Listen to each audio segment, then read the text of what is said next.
1. You are live, you are live. Good afternoon, everybody, and welcome to the Sunset Safari here. Safari Live is the show, Wild Earth is the company, in the Kruger National Park. Here in the northeast corner of sunny South Africa is where you find yourselves on a virtual safari for the afternoon. Those are some buffalo over there, and we would like especially to welcome Miss Mervine's class from Virginia Beach. And you're, I believe, a geography and English class combined. I'm not sure how that works, but please feel free to send through your questions. Hashtag Safari Live, questions at wildearth.tv. It'll be great to hear from you. On camera, we have Gendre. Hello, Gendre. My name is James Hendry, and on the other vehicle, we have Scott Dyson. He's being filmed by David. And in the final control, Kirsten McLennan-Smith on the vocals, and I think Nikki on the keys. It is 33 degrees centigrade, 93 degrees Fahrenheit, a very pleasant afternoon here. Some lovely clouds sort of gently floating overhead, filling us with a sense of wilderness peace. Now, this is a large herd of buffalo, the extent to which I actually don't know. We've actually just driven up here. Droven, that's wonderful English for the English class. Droven, of course, is the past tense of drive. And it isn't. Don't ever use that word again. And we've just driven up here, and we're trying desperately to, well, not desperately, but we're trying to just see the extent of this herd of buffalo. It is probably about 300 strong. And we're just going to ease our way in here and get an idea of how many there are. And I think you'll find that they would have come from the water. There's a large water hole up to the left-hand side of your screen, and they will now be looking for some fresh grazing. And you can see the ones on the right-hand side are starting to look a little bit nervous. Gendre, just look at this fellow here. He didn't like the look of Gendre at all, did he? And as they smell us, you see the wind, there's a gentle breeze coming from the left-hand side of your screen to the right, and as they start to smell us, they start to move. They don't like the smell.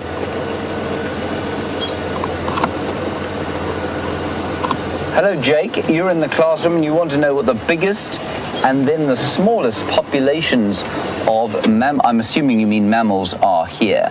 Jake, the largest, I suppose, unsurprisingly, you would find are the herbivores. And the largest group of herbivores we get here are a species called impala. They are an antelope species, and they're the most common antelope in this particular area. Then I suppose the most uncommon would be the predators, and I think you'll find this in just about every single ecosystem, where predator numbers are much smaller than their prey items, and the smallest number would probably be either leopards or cheetah. In fact, cheetah would definitely be far fewer in this particular area than leopards. So cheetah or wild dogs would be the most, or the least numerous mammal that I can think of. Thank you, Jake. And that, of course, like I say, is completely standard for any ecosystem. The number of predators will be far fewer than the number of their prey, unless things are out of kilter.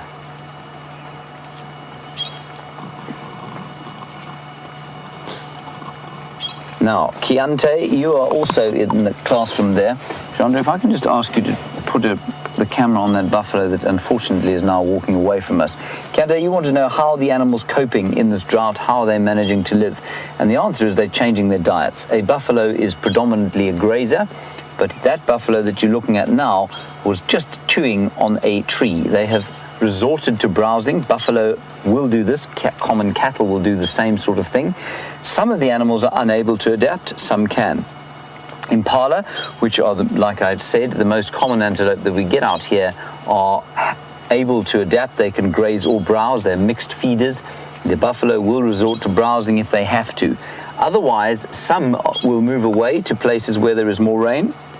For example, we had a rainstorm the other day, very localized rain, and I think that rain has driven or certainly pulled a lot of the elephants away from this area, and they have sought out sort of more fertile ground, but the entire area is in a drought situation.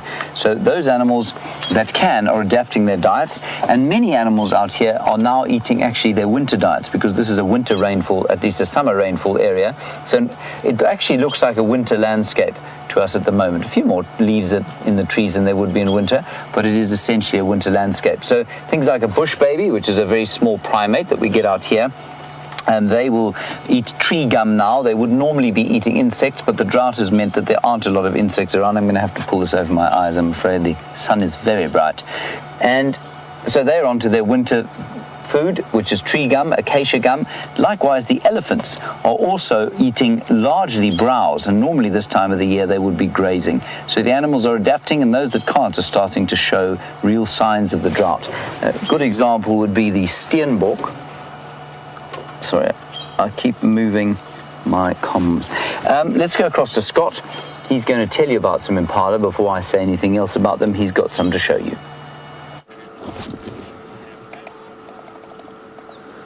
Hello everyone, and James has just been speaking about impala, and we just bumped into a very, very large herd of them. It's not the animal we were looking for, and surprisingly, in the same area this morning there was a very big male lion. And seeing all these impala looking so relaxed means to me that the lion may have moved off, which is surprising because he was full-bellied, and I didn't expect him to go anywhere during the day, so we've been surprised, but that is the joy of being on a live safari. You just don't know what is going to happen and when. And even though you may be searching for some animals, you will often find others like this. All different shapes and sizes here. You can see a few youngsters, varying shaped horns and sizes thereof. Hello, Myra. You'd like to know if we've ever managed to see a kill live. And yes, we have. Not very often, but the only one that I've managed to see was a leopard catching a baby impala. Interestingly, the leopard had lost its cub to a hyena the day before, which is obviously very sad. It was the first time that cute little leopard cub had ever been seen. And within the next 24 hours, it's really interesting what happened, because everyone felt so sorry for the leopard who lost her cub to the hyena, which is understandable. But then that afternoon, the leopard killed an adult female impala, and we didn't see that, but the next morning we found the leopard, and she took us back to the impala kill, which she had pulled up into a tambueti tree, keeping it safe from animals like hyena and lion, which are not good climbers, so she stores it up in the pantry there. And we were waiting for her that afternoon to continue feeding on the adult female impala kill, when we noticed there was a tiny little baby impala lamb, and it had been orphaned by the leopard who killed this little impala lamb's mother. We then heard the little impala lamb calling desperately, looking for mom. Wham, wham. And the leopard got up and killed it as well, which is obviously good, because it would have suffered for a long time if the leopard hadn't have caught it and killed it as well. But that's the only kill that I've seen. But an interesting sequence of events, with the leopard having lost its cub, and within 24 hours, after everyone felt so sorry for the leopard, the impala had also gone through a very tough time. We have had other kills, lions catching buffalo, and lots of birds catching insects, and we got an owl catching a mouse once. But the thing is with animals of this area is that they do a lot of the hunting at night time, under cover of darkness, when it's a little bit easier for them. We've also been in the area of wild dogs, who are very successful hunters. They kill more prey than any other predators in terms of their strike rate. They probably are successful about 70 to 80% of every time they chase something, whereas lions and leopards maybe only 20% of the time. Okay, let's carry on looking for this big male lion. He was just up off to our left, and he could be anywhere lying up in the shade. Now, I forgot to introduce myself to everyone. I'm Scott, and I'm teamed up with Dave on camera, and it's great to have you guys on board. Judith from Lansdowne High School would like to know, how does the food chain work here? Who's right at the top? Who's the most dominant? And it's the lion who are the most dominant predators in this area, and the male lions, more importantly, are the most dominant. They bully the females from time to time. If the females make a kill and the males come across it, they will steal from them. Lions will also steal from leopards, from cheetah, from hyena. So there's a lot of thievery that happens out here. If you're big and strong, you get what you like. And the same goes for the lesser predators. Leopard will steal from cheetah and will even kill cheetah. Lions will also kill leopards. So it's very harsh realities of the African wilderness, is that it's only the toughest and the strongest animals that do survive. But what's interesting, Judith, is that things will vary. In different parts of Africa, you may find slightly different scenarios happening. For example, here the hyena will usually try and steal from leopard, because they've worked out over time that there's quite a lot of leopard in this area. We're very lucky with our leopard viewing. And rather than trying to steal from lions, which is risky business, it's a lot more dangerous than stealing from a leopard, they will almost specialize in stealing from leopards. Whereas in other parts of Africa, hyenas have realized that it's most effective to hunt for themselves.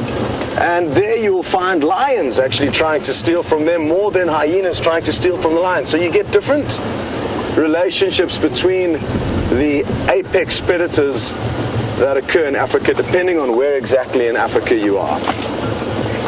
And I guess we could think of us as humans and how different tribes or different cultures will act differently, behave differently in different parts of the world. And even though we're the same species, we're all humans, we act differently. So we can often try and apply our own kind of animal behavior to that of wild animals when thinking about that and asking questions about them.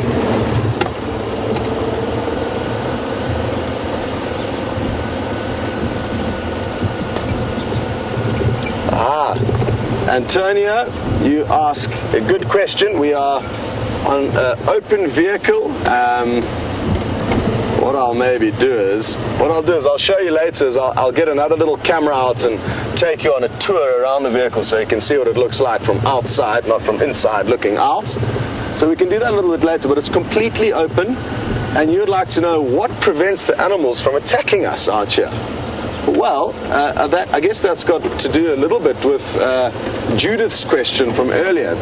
Who is the top of the food chain in this area? And I said the lions were, but it's actually us. We are at the top of the food chain. We're not actively participating in it, but many thousands of years ago we would have, when we were still living in caves and wearing skins as clothing and cooking on open fires. We were the apex predators. We used to hunt wild animals and eat them. We used to gather fruits from whichever areas of the planet we were foraging through. And that means that over time, the wild animals became scared of us as humans, and we have become the most dominant animal on the planet. That's why we're taking over, and we've taken over a little bit too much, as a lot of you know, not leaving wild animals with much space.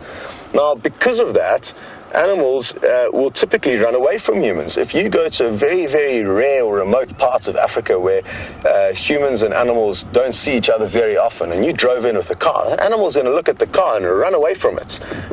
It's not going to stick around and think, what is this? It's going to be scared of us. It's also going to be scared of the upright figure of this animal walking on its back legs. That's we've evolved to do. We wouldn't have been on our back legs forever, just like a lot of our monkey cousins that run around on four legs. The lions and wild animals of this area became scared of the bipedal human figure that walks around. And that's why in this area it's taken many, many years since the 1960s of people coming here, driving around and making the animals realize that all we want to do is take photographs or film them and watch them. We never want to interfere. We merely want to be spectators. And by being a spectator out here, we fit into this funny little gap where animals almost don't see us as a benefit to them. They don't see us as food. We never help them. All we do is just sit and watch. And because that's been happening for many years, the animals have become reassured that we are of no threat to them. And if we don't threaten them and we read into their behavioral signs, if they growl at us, we give them space. If an elephant shakes its head and says, stop coming so close, we move back. And by giving them that respect, they've become tolerant of us and allow us to get very close to them, watch them doing exactly what they would do as if we weren't there, which is exactly what we want. That's not, Antonio, to say that we mustn't be careful. They are still wild animals, and even though they may not react to the vehicle as you would think they would, we still need to be careful and still need to give them the respect that they need, because there are situations where animals, if you don't listen to them and read into their signs, they can crash into the vehicles. So those things do happen, but not as often as one would think. Good. We are going to be sending you back to James. I'm going to try and work out where this lion's gone. I may have to get off and check for where his tracks have gone. It's going to be difficult. The ground's quite hard, but let's see what we can do. Hopefully we'll find this lion soon. Over to James. Well, in terms of a food chain, of course, Scott is looking for the buffalo, and Scott is looking for the lions, and one of the lions' favourite foods, of course, is a buffalo, just like these ones. And these buffalo are quite closely related to the Asian water buffalo. Well, they look the same, but they're actually a very different species. And you were talking about being the apex predator out here. And of course, that is us. And it's one of the reasons that we've never managed to domesticate these buffalo, or zebra, or any of the other African animals. And it's because we evolved on this continent as human beings that they see us as the predators that they do. And in other parts of the world, we colonized the world during the course. I think the last place for us to colonize was South America about 11,000 years ago.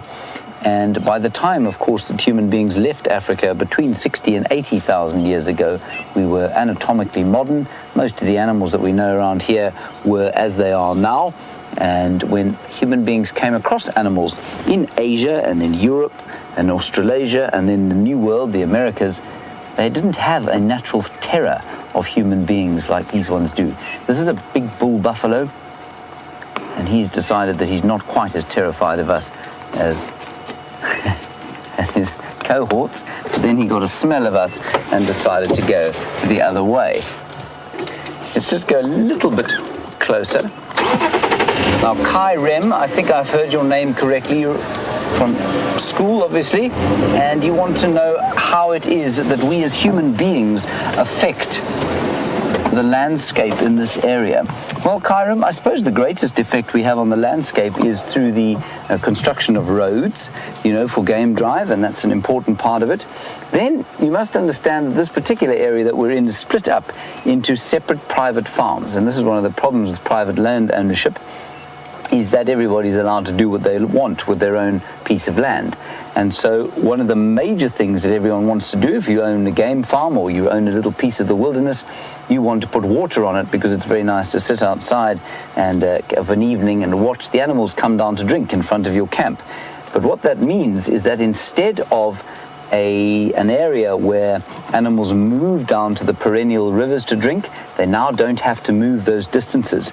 And that has changed substantially the species suite that we have out here. So if you were to come into this area, say 300 years ago, before the advent of human beings and before the advent of, well, not human beings, but before the advent of large numbers of human beings, and certainly before the advent of hunters and private landowners, I think you would have found much larger herds of a much more varied species suite. So I think we would have had sable antelope and roan antelope and sesame, maybe and even hartebeest, and the odd herd of eland even. And they would have been moving between the perennial rivers. Now, of course, the impala and the zebra are much more numerous than they used to be in the past, and that's because they are not very good at getting to and from or migrating to water, and now, of course, they don't have to, because you can't actually go with it sort of more than 2 kilometers without hitting some water. Now, the interesting thing about that, of course, is that the water was put in with the best intentions in the world. Let's provide water. All animals want water, and so if we give more water, the animals will survive better, and things will be hunky-dory. in actual fact, it had precisely the opposite effect. It reduced the diversity of mammals, and it changed the vegetation type as well. Of course, around water, you're always going to have heavier pressure on the grazing and on the browsing. And so the result of this is that they're now closing waterholes, for example, in the Kruger National Park. They're closing those down, encouraging the animals to move again to the different rivers. And so what that does is makes the herds bigger. They have a more positive fertilizing effect on the land, and then pieces of land do actually get to rest, whereas now, certainly in some of these private reserves, that isn't the case. So, Kyron, I would say that would be the most obvious effect that human beings have had on this area of late. Very different, of course. We've had an enormous effect on the area over the course of our history here. Remember, human beings, of course, walked out of the caves in this area about 150,000 years ago in South Africa, and they have been affecting, and we don't know to what extent, but they have been affecting this landscape ever since then. Very nice question. Thank you for that. I'm just going to try and get into a different position here, and we'll see if we can't find just something else to look at.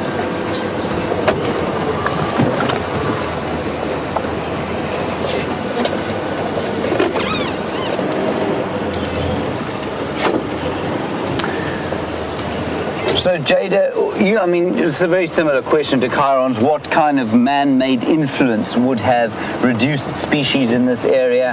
Well, I think it would largely have been, initially actually, when the local, so it's a difficult question to answer, but it's a good one. Let's take it 300 years ago. Now, 300 years ago, this area would have looked, I think, very different. It would have been much more open than this. I don't know that for sure, but I think that would have been the case because the number of elephants would have been much higher.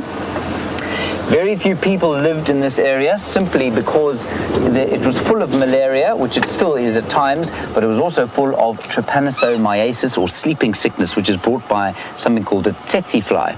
Now that meant that people could not live here on a permanent basis. They used to come in the winter, graze their cattle, and then disappear again into the mountains or down onto the coastal plain during the summertime. And then in 1898, there was something called the rinderpest, which is a disease, a domestic stock disease that wiped out swathes of game. And eventually what that did was to wipe the tsetse fly out, and so sleeping sickness disappeared from the area, and that meant that people could come into the area much more.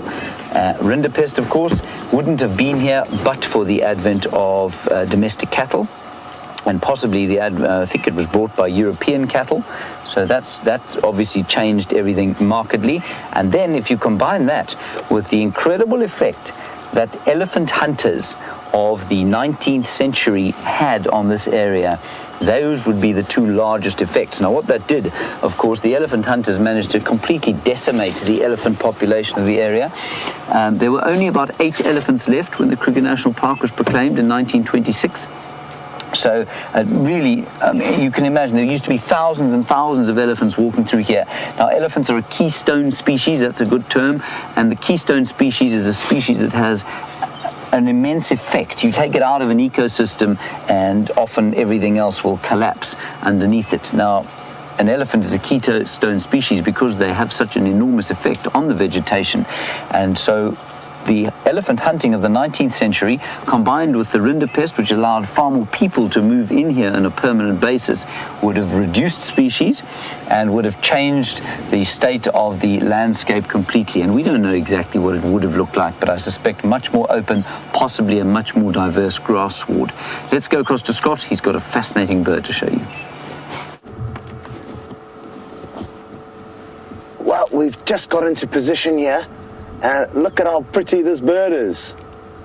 It is called a European roller, and what's interesting is that it has traveled all the way from Mediterranean Europe, from another continent, all the way to where we are here in South Africa. So quite fascinating that it's made such a long voyage. And it's come here for our summer. I know James has been discussing the fact that our drought is causing a little bit of trouble for some of the animals at the moment. And I mean, this European roller had no idea that it was going to be a drought while it was flying all the way here. But now that it's arrived, it's had to make do with the harder times than normal. There's still a little bit of food around, but not as much as usual. And what's really fascinating is just the other day, I got to see some fascinating behavior. And Leander and Maya, you would like to know, how has the drought affected the animals' migration? And what it's meant is that on arrival here, they've had to start thinking about how to find more food. And what I've noticed is the other day we had a rainstorm that came over, and typically after big rainy thunderstorms, a lot of insects will emerge from their hiding places and thus provide a lot of food for animals like this European roller. And what we saw was flocks and flocks of bird following the rain as it moved off, because they knew that if they followed the rain, there would be lots of insects like the reproductive termites that emerge from the termite mounds and therefore create a bounty of food. So they just had to kind of think clever in order to find their food. And I guess still probably better off being here than up in a European winter, because there'll be a lot less insects there than even what we're experiencing during this drought. You can see it's looking for some insects now. Look at how it's tilting its head from side to side, and we may get lucky. It may at any moment fly off this perch and go and catch something. They usually catch their prey on the ground, the rollers. And this is not the only roller we get here. We get some that stay here throughout the year. Some may say it's a slightly prettier cousin. And I'm going to get my bird book out now to show you guys the other rollers that we get. This is the only one that migrates to us.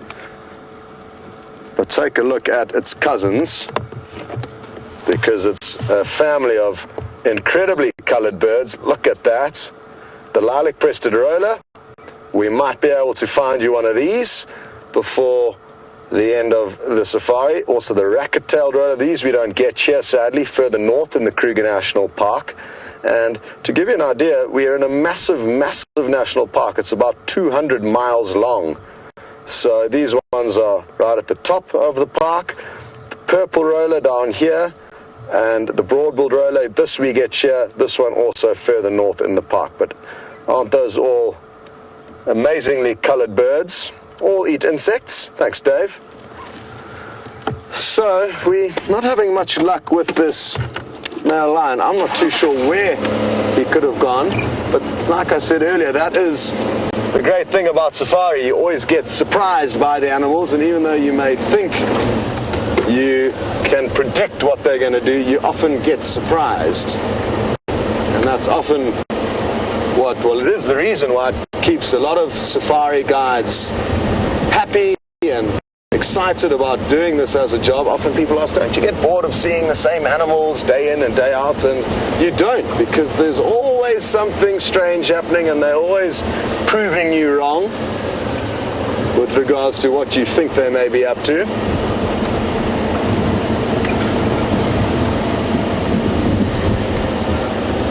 Yay! We found some animals that you're all going to like. They're just on the right of us.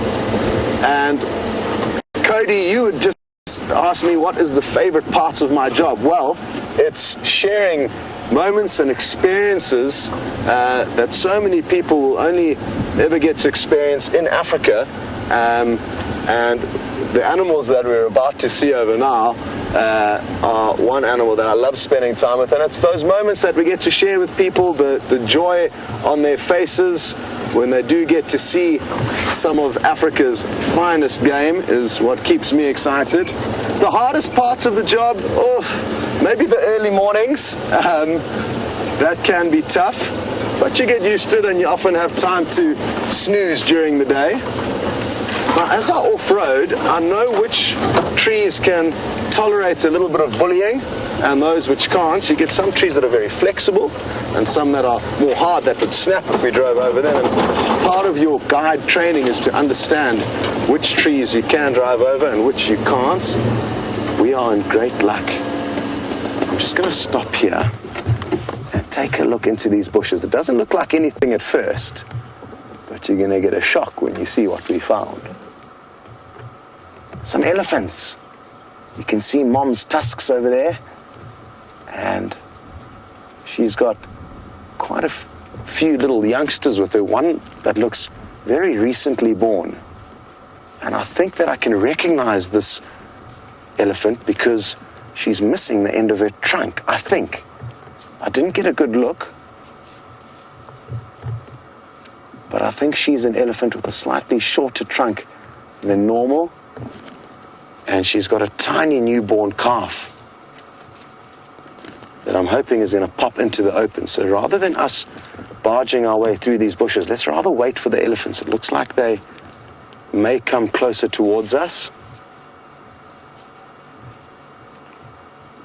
but they're moving very slowly in this midday heat. The youngster, there's three of them, so there's a medium-sized one on the right of the screen, then Mom, whose tusks you can see is lifting her trunk up, plucking off some leaves. Imagine you could do that with your nose. Oh, and the tiny little baby is somewhere in between them, but it's so small that we can hardly see it. You might be getting a glimpse of it behind the medium-sized one now. It is minute.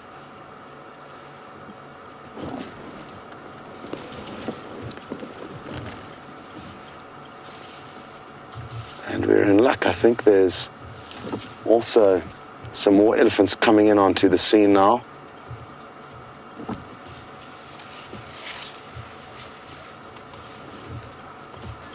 Here they go. They're about to pop into a little clearing.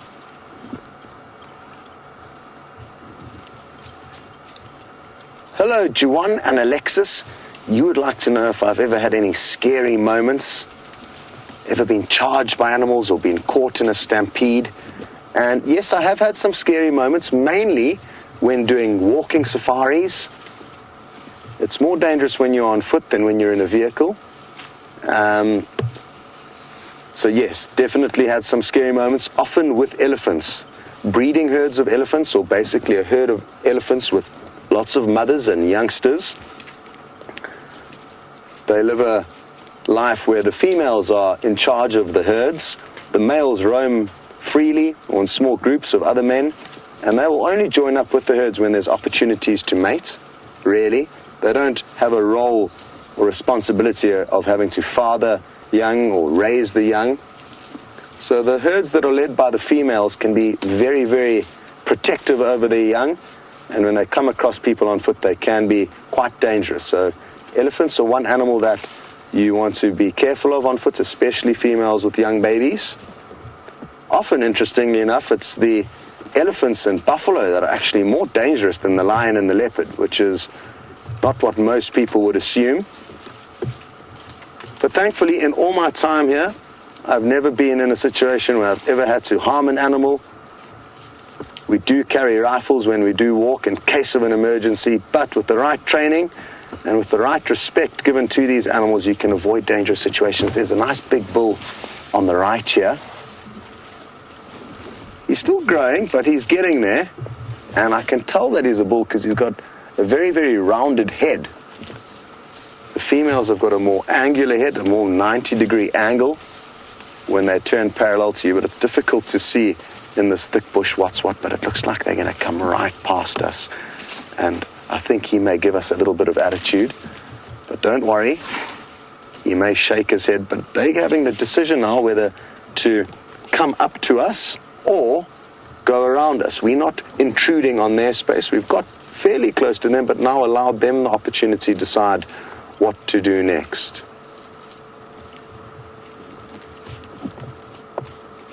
I've lost track of who's who. There's quite a few more elephants that have come onto the scene here. And like I said earlier, isn't it remarkable that they've got this hugely specialized nose that they can use like we would use our hands to help feed, and they'll also suck up their water into their nose and then blow it into their mouth in order to drink. Imagine us trying to do the same thing with our nose. Hello, Stephen. You'd like to know if there's any endangered animals in the park, and yes, there are. The main ones that come to mind are cheetah, wild dog, and the ground hornbill. Quite a few of the vultures are also threatened, so even though we do have this huge, magnificent wilderness area that we're a part of, the effects of humans outside of the reserve has big effects on the animals that live within it, sometimes especially for the animals like vultures that can fly freely out of the reserve and aren't protected by the fences of the reserve. They can fall prey or problem to us humans that sometimes do some nasty things to them. So there are some real issues regarding some of the species that live out here. Thankfully, though, the elephant numbers in this area are stable, so there's no problem there. Let's take a look. There's a tiny youngster here. This is the one I was talking about. Look at how cute that is.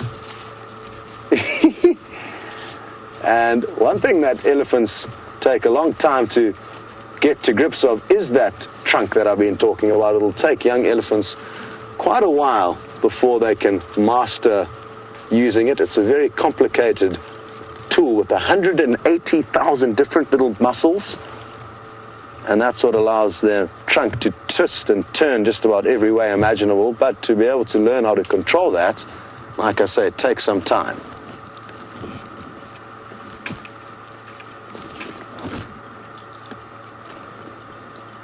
Now I'm guessing that this big bull that we're looking at now you can see his rounded head that he's looking at us side on.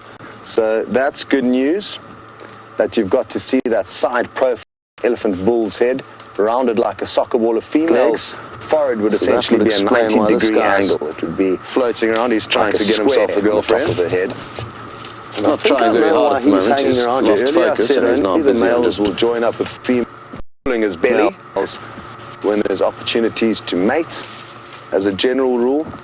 And I noticed one of the females walking past looked like she may be in season. There was a lot of moisture dripping between her back legs. So that would explain why this guy's floating around. He's trying to get himself a girlfriend. Not trying very hard at the moment. He's lost focus and he's now busy on just filling his belly. Here's another one here coming, Dave. That might be a little bit better. Another young bull. He may give us some attitude. Let's see what happens here. Oh, he's coming right in front of our vehicle. How awesome is this? Hello. What can you smell? We don't have any food here, but you're more than welcome to come and eat all of the bushes that are growing around us. We're not going to give you a hard time. He is literally 2 meters away from us, everyone. You can see my shoulders still in the shot, and now maybe even my head. And this is what we were talking about earlier, how if you respect animals and give them opportunities to come up to you as opposed to us intruding on their space, they can sometimes be very relaxed. And even though they have maybe come across humans behaving badly in other parts of the world, I think they feel safe here. They know that if they come into this reserve, they're not going to have any trouble. And that's what's allowing us these incredible views. Hello, boy. What does that monkey thorn taste like? I hope you guys get some more rain so that the trees grow a little bit more for you. But it seems like you're really enjoying chewing on that. You can literally see into his mouth. We are very, very lucky to be getting these views. He's almost close enough for me to reach out and touch him. Not that I'm going to, but he is now very, very close. How cool. Hello, boy. What do we smell like? I did have a shower before drive, so I hope... Oh, did you see how he flicked that grass there to send all the sand flying off the roots? And as you can see, he's mixing up his diet. He's feeding on grass, he's feeding on leaves. Elephants have got a very wide diet.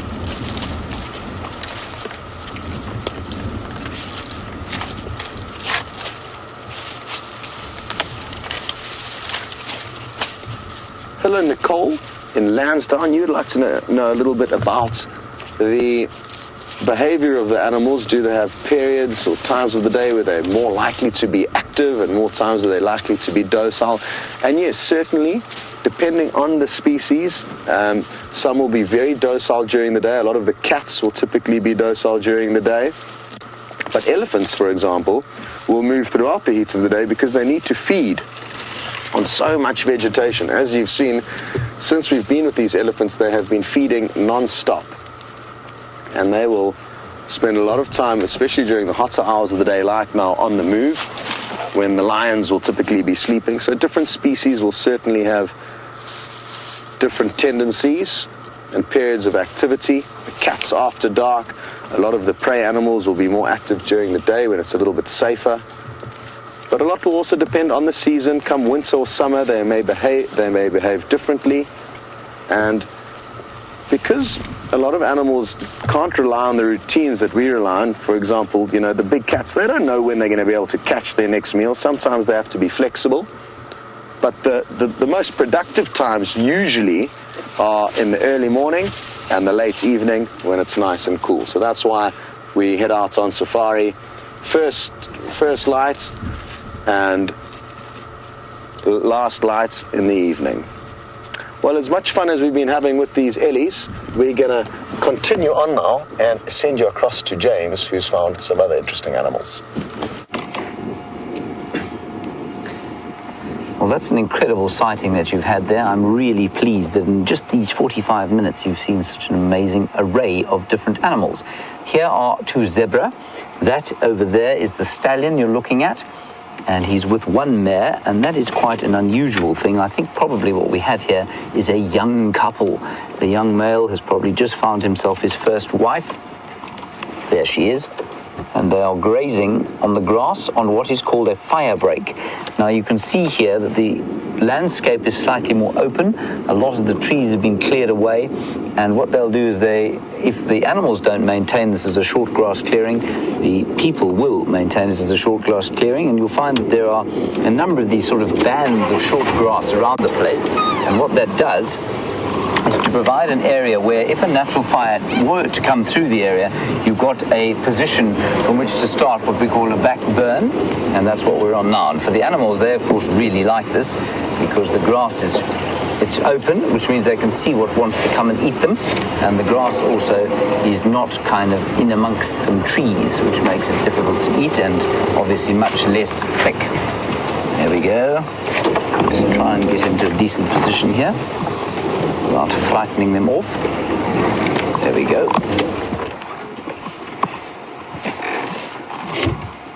So, yeah, young male. Female is not actually that young. She looks quite a lot older than him. Bit of a Mrs. Robinson situation. You can ask your teacher about what that means. And that's not unusual.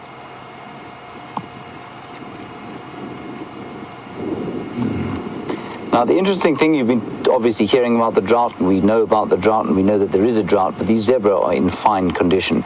Now, that has nothing to do with the fact that they look fat. Zebra always look fat. I mean, that little stallion there at the back is actually, I mean, look at him, he's shining. But their manes are standing dead upright straight, and that means that the fat deposits that they keep in their neck are still fully intact.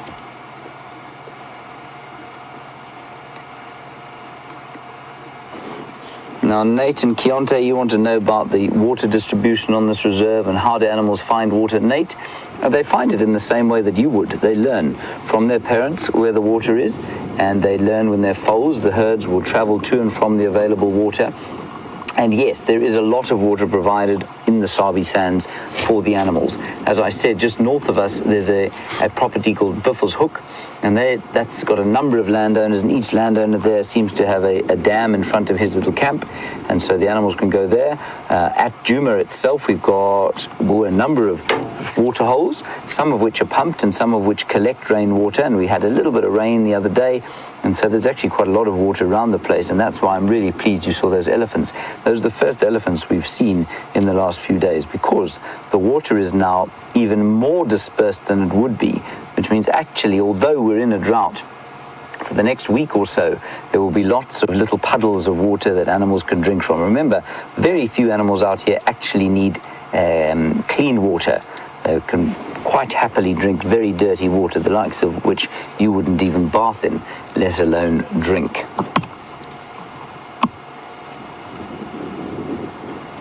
Maybe hear a gentle breeze blowing out of the southeast, and that's generally where most of our weather comes from, but I don't think there's a front coming in at the moment. I think this is probably just a slight change in the air pressure. I think we're in for a very hot week.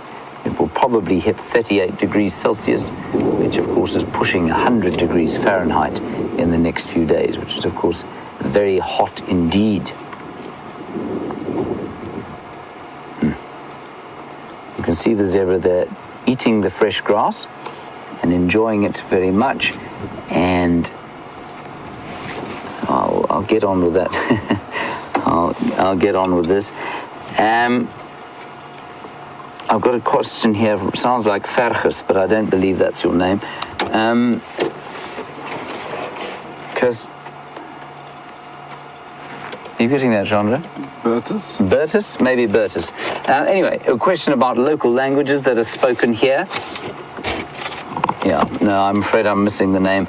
The local languages here, the main local language spoken here is something called Xitsonga, also known locally as Shangaan, and that I do actually speak it in a passably conversational way.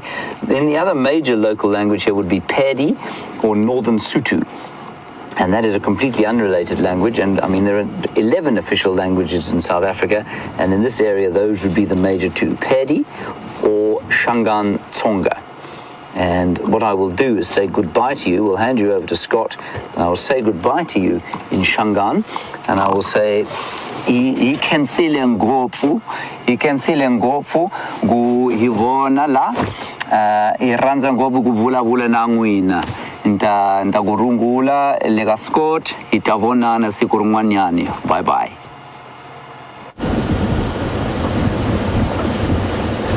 Well, I'm sure a lot of you are impressed with James's skill of being able to speak the local language.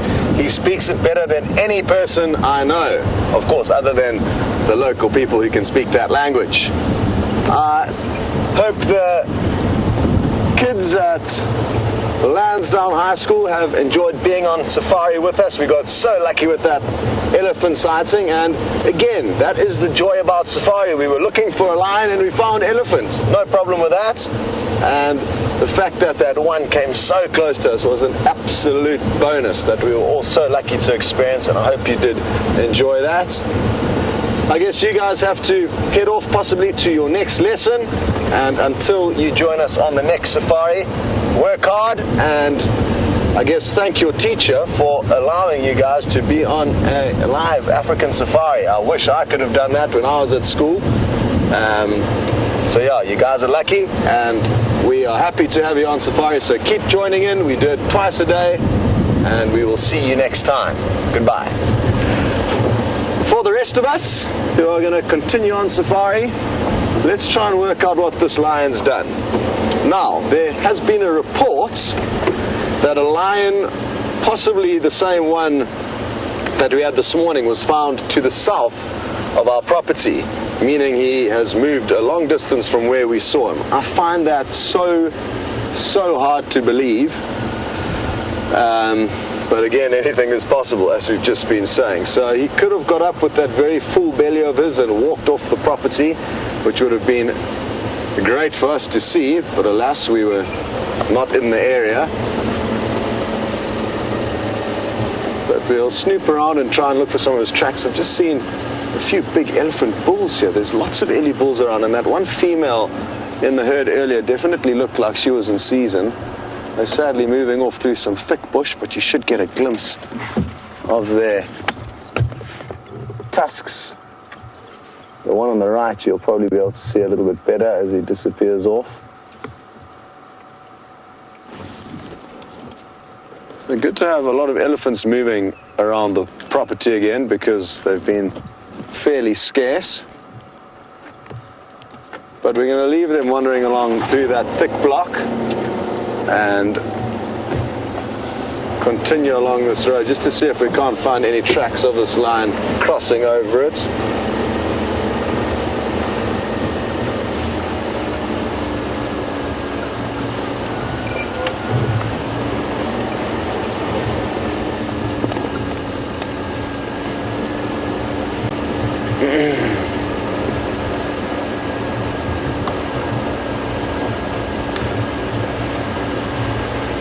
Jack in Romania, I don't really understand your question very well, so let me just have a go at it anyway. You've mentioned if the grazing animals are doing more browsing during the drought, does that mean that the shrubs that would be browsed on are more prevalent? There's more of them during the drought?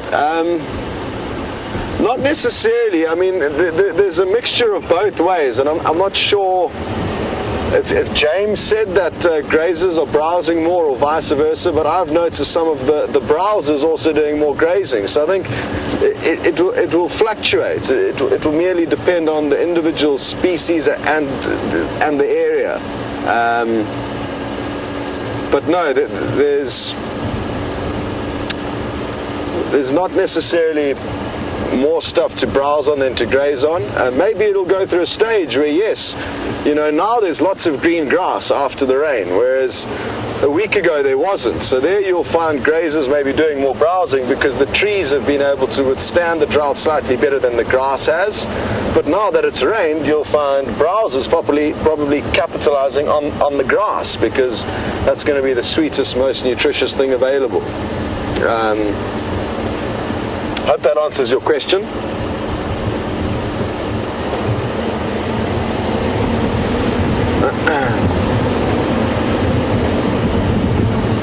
So I'm doing a big loop around the block. The lion was to the left. There was a report that other lions have been found to the south. We did hear other lions roaring to the south, so it may simply be that other lions were located and people are just assuming that it was the same one that was here that has moved there, which I'm hoping is the case. And if we don't find any of his tracks coming over this road, I'll go for a walk around that block where we last had him this morning. What doesn't help is that the Djuma Roadworks team have been actively dragging tyres along the road. Look at how smooth this road is on the right here. So it's dragged some massive tyres behind it to keep the roads in good shape, but obviously that means if the lion had have walked down that road, we are not going to know anything about it.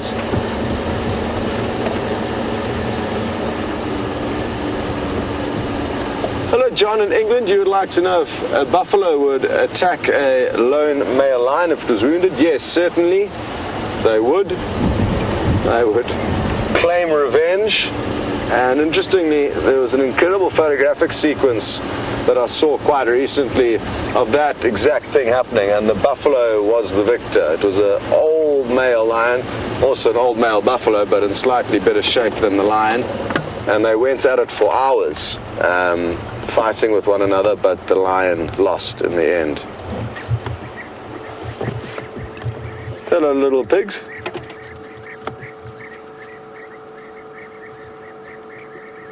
I'm sure you're enjoying the fresh green grassy shoots.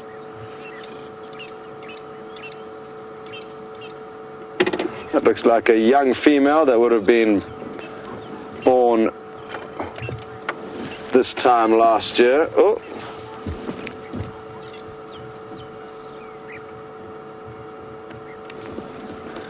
Hello, Sparkle Canyon Otter. You'd like to know the difference between browsing and grazing. Browsing is feeding on leaves. Grazing is feeding on grass. So grazing ground, browsing bushes on leaves.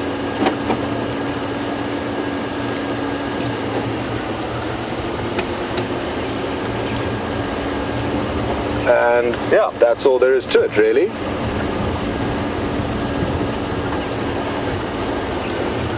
Some animals will be mixed and do a mixture of both, like the impala, for example. They are mixed browsers, meaning they browse and graze. Others will only strictly graze. Hippo, white rhino.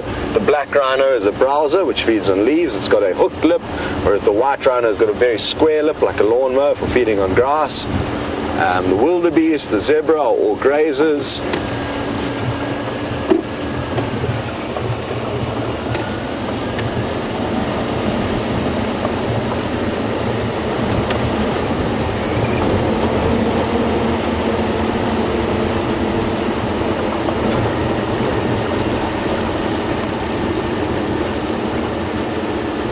Hello, Michael in Arizona, who only joined on these live safaris 5 days ago, and very happy to hear that you're enjoying it, and also happy to hear that your favorite animal is the rhino. Now, sadly, as I think you would have gathered by now, we do not show rhino. We do not want to in any way assist poachers, even though the chance of us doing that is actually very slim, I believe. We don't want to take the chance of bearing the location of a rhino, the exact location of a rhino, so we don't show them on air. And you mentioned that you are aware that they are under huge threat from poachers, so glad you are up to date with that. It's a major problem at the moment. And at the current rates of poaching, rhinos are not going to make it. They are being killed faster than the living population can reproduce. So it is a major issue. You would like to know though, Michael, on top of the human poachers causing trouble, are there any wild animals that are assisting in declining their population? And yes, there is, but it's not common. Lions will from time to time kill rhino, usually younger rhino, or maybe a very old rhino. But it's risky business. Rhino are ginormous. They've got that big horn. They're hugely powerful. They're very quick as well. So not easy business for lions to catch and feed on them, but it does happen from time to time.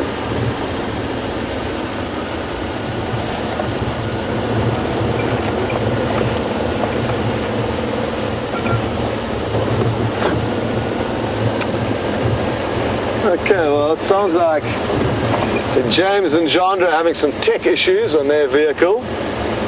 So they're going to try and get that resolved. So you're going to be stuck with me for the foreseeable future, just to keep you updated on what's going on their vehicle. And maybe they can let Steph know that this lion's disappeared, so maybe he can come and have a look around here for him. That will be helpful for us. I know Steph was planning on coming out to help us.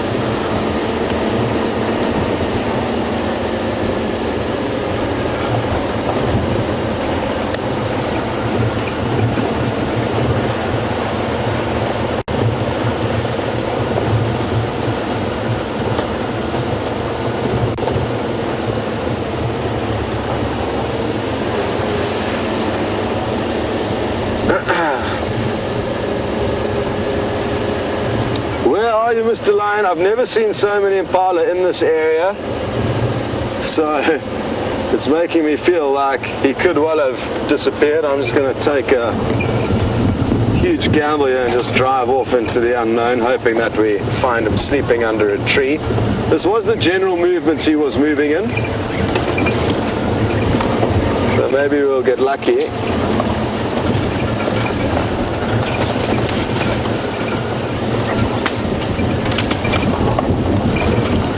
I want to go and check down in a area of riverbed where it may be nice and cool for him to seek shelter.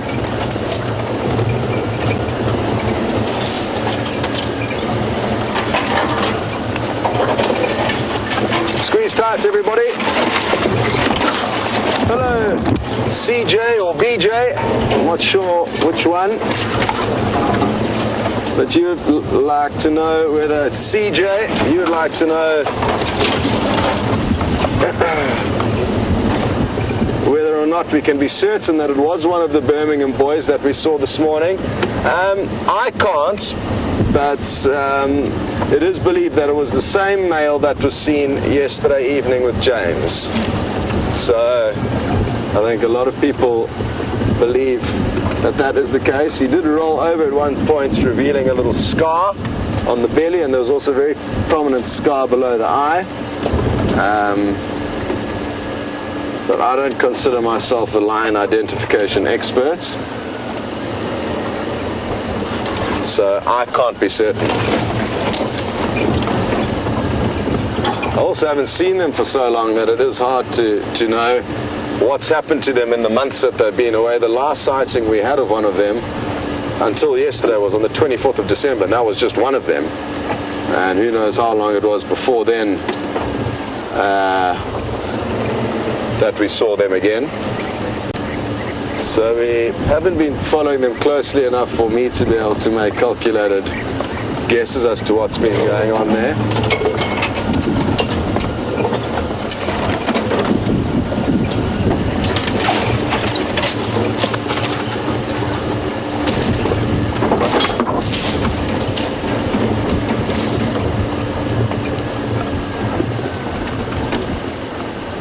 Maddie, sorry my friend, it is going to be sad that we can no longer go on safari together, but we will still be able to keep in touch on Facebook.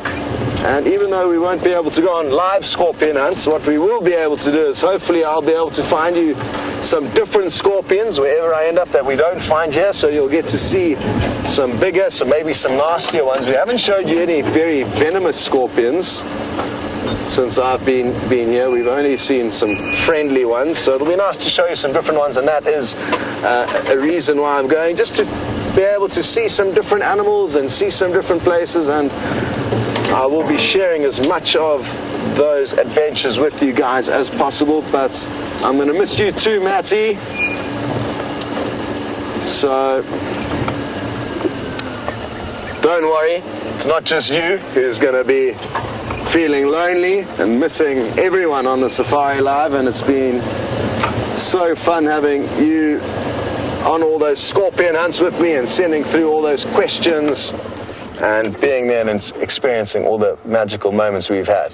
So don't be too sad, and like everything in life, everything kind of happens for a reason, and you just always have to be positive, and that way you will always make the most out of any situation you're in, I guess. Where's the lion? It was supposed to be sleeping here in the shade. What a nice spot. But no luck. No luck. And now naturally I'm kicking myself for leaving him when I did this morning. But I really did feel strongly like he was going to pass out. For those of you who were with us, you'll probably agree he was looking uncomfortable, tired, and I really didn't think he was going to move a muscle, but he did. Looks like he moved quite a few muscles, because he's nowhere to be seen.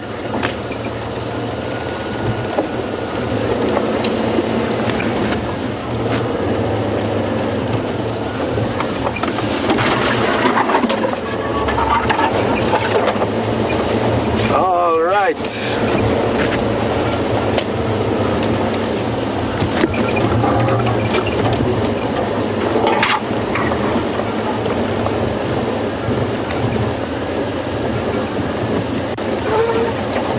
Sure, Tony in London, you've just made life very difficult for me. You've given me a wild dog challenge between now and when I leave. It's going to be tricky, but possible. Oh, we nearly got attacked by a stray branch there. He may have gone flying up past us. Tony, definitely, I'll do everything in my power to get us into a good wild dog sighting if they're around. There's speculations that James was seeing things this morning. So even though he thinks he may have seen a wild dog running across the road, having chatted to Brian and Kirsty, they're not convinced. So that basically I'm having to burn James here just to let you know that there's probably not wild dog around, even though he seemed to think there were.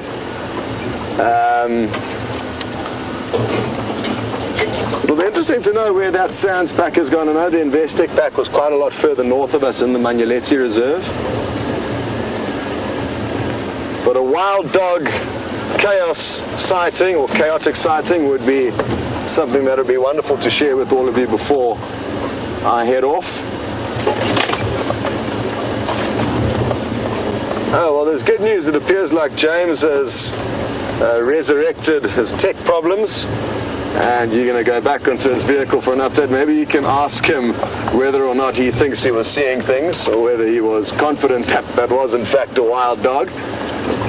And I guess you can let me know when you jump back on with us. Cool, see you later. Happened here. Oh, I turned the radio off by mistake. Are we live? Are we live? We're live. Sorry about that. I turned the radio off, everybody. You know, it's very difficult when you're as incompetent as I am to try and muddle along and live in a fashion that is acceptable to most people. I reached across, I simply turned the radio off. In a normal situation, I would then beat myself over the head. Shh. Look.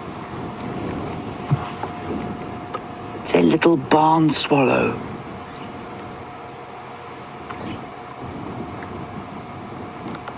And he's thinking about his long trip home to southern France, where he will probably sup on perfect vintages in the Luberon Valley. And they'll leave here probably at the end of this month, so they'll be fattening up on as many insects as they can, but of course, not many insects around. So I think that you'll probably find that our drought will even have a knock-on effect on how many of these little precious barn swallows get all the way back to southern Europe. Isn't he great? He's only sitting about, what, John, 3 meters from us, 4 meters? Yeah. That's about 15 feet. That is so cool. Now, there are a couple of interesting things to note about this barn swallow for as long as he sits there. The first is that you can see his forked tail. Now, that forked tail is very specifically designed for maneuverability in the air. And what it allows a bird to do is stop suddenly and change direction. There's Franklin that is very upset it isn't the center of attention. And it can flare the tail and then pull it back in again. So when it's pulled in like that, there's no drag from it. It sort of decreases the turbulence behind it and reduces the drag. And then when it opens it and flares the tail, it's able to stop and turn suddenly. Then it's got those long and pointed wings, quite narrow. And that too allows it to glide and flap without having to use any kind of thermal. So it will sort of self-propel itself all the time. And the other interesting thing about it, which you can't see unless it opens its mouth, is that its gape, which is basically the width of the mouth, is very wide. It's able to open its mouth so that it looks a lot wider than you can see it there. And that's to help it, because it grabs insects in the air, tiny little flies and things. So the brain capacity, the coordination, and the neurological pathways that allow this little bird to fly up into the sky, pull G-force that is far greater than any fighter pilot pulls as a human being, and then catch tiny little insects in the sky is absolutely phenomenal. And we sit and I find lying on my back and watching swallows flitting about on the sky like this, one of the most peaceful things I could ever do.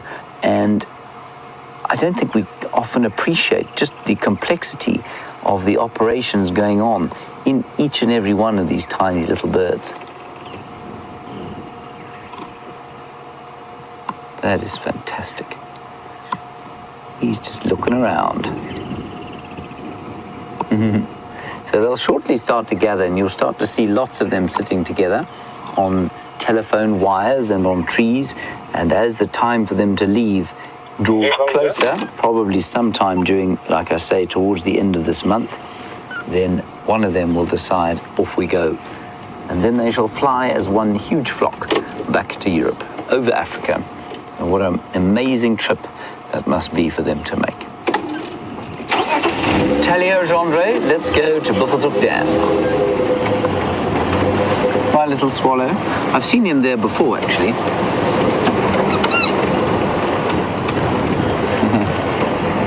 Wayne, you want to know if I ever found the wild dogs from this morning's drive? Wayne, I did not. I feel a great sense of shame at that. I didn't even find a track. And I started to doubt myself, but I'm very sure that I did see a wild dog. And the reason I'm so sure of it is that that dog, when I saw it, was about 200 meters away from us. It was obviously a dog through the binoculars. And when we got there were two hyenas looking around exactly the same as we were looking around, trying to see if they could find, I think, probably the dog. And the hyenas were lying about there because there was a kill in one of the trees. And we still haven't seen the leopard that has made that kill. And I'm assuming, therefore, that it is Djuma, that very shy male. And I've no doubt that he is watching the kill with interest. And he'll probably just come out under the cover of darkness to have the rest of it. It's still hanging in the tree. I went to look now. It's still hanging in the tree there. So Wayne, unfortunately, I did not find the single wild doggy that we saw earlier today.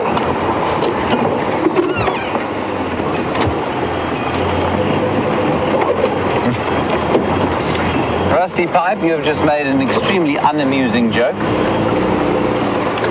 You say that you think the wild dog is hanging around with my crocodile.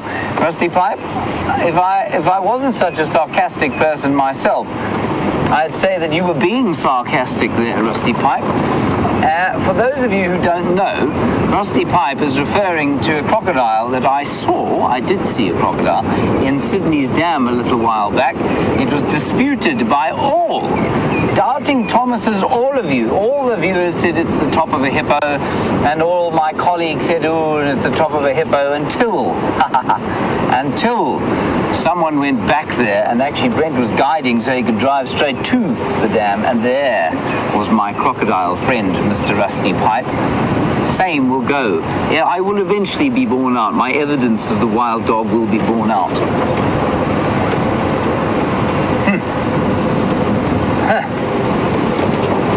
Man is meant to cope with these sorts of outrageous slings and arrows, as it were.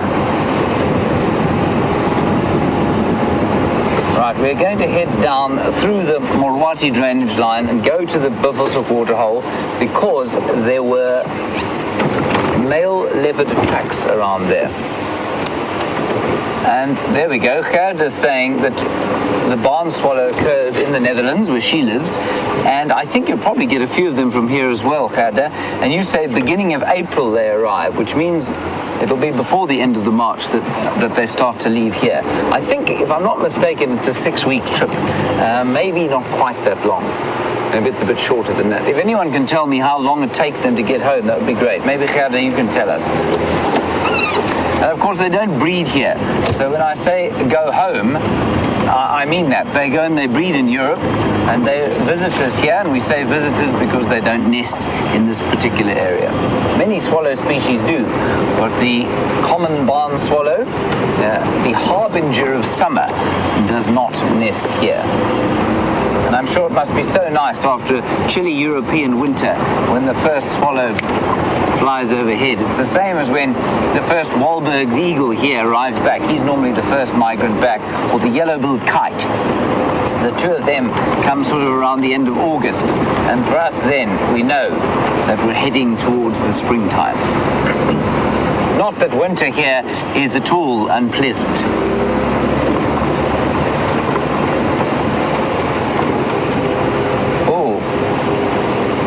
Iggy, you want to know how many times or how many types of swallow we get here in the Sabi Sands.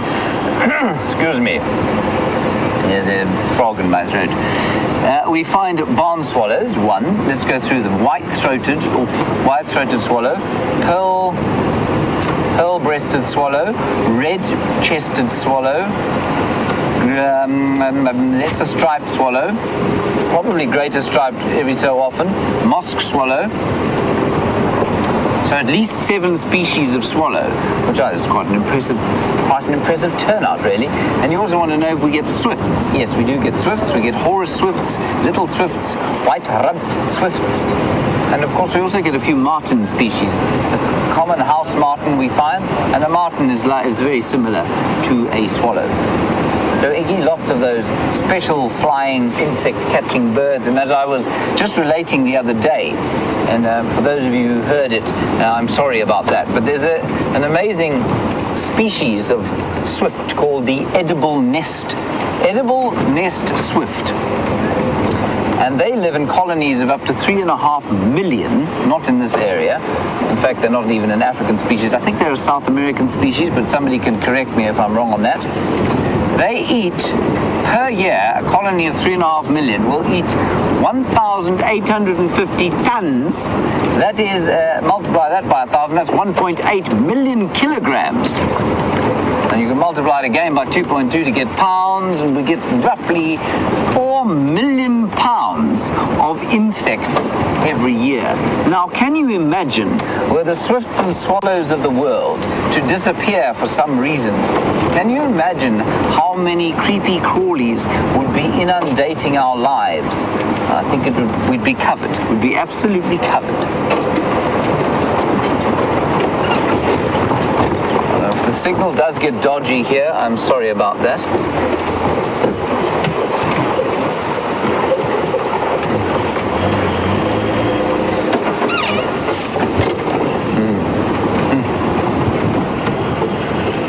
And Robin in Maryland, you've got swallows obviously there. And shortly, well, in about a few months of time, you're going to have to start mowing your lawn again. And you say when you mow your lawn, the swallows follow you and swoop down and hawk insects out of the earth and probably go and perch again, because you obviously disturb insects and bugs as you mow your lawn. Yep, it's exactly the same as a drongo does, following around, and a starling following around the elephant and buffalo herds here. Some lovely deep shade. As I said to the school kids, well, I mean, some of you would have been joining us then as well. Just a very perfect afternoon. 33 degrees or so is very nice. 93 Fahrenheit. Some magnificent puffy white clouds. I don't think it's going to rain, but they do break the light a bit and make it less bright. It's very beautiful indeed.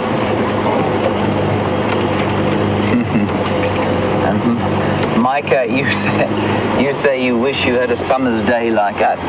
Well, I would agree. Today's late summer's day is just absolutely perfect. The summer's days that we had in December and January were difficult to deal with. They were really, really hot. And I don't think that there are many people that would enjoy that. I know you think you would after the freezing cold winters that many of you are experiencing.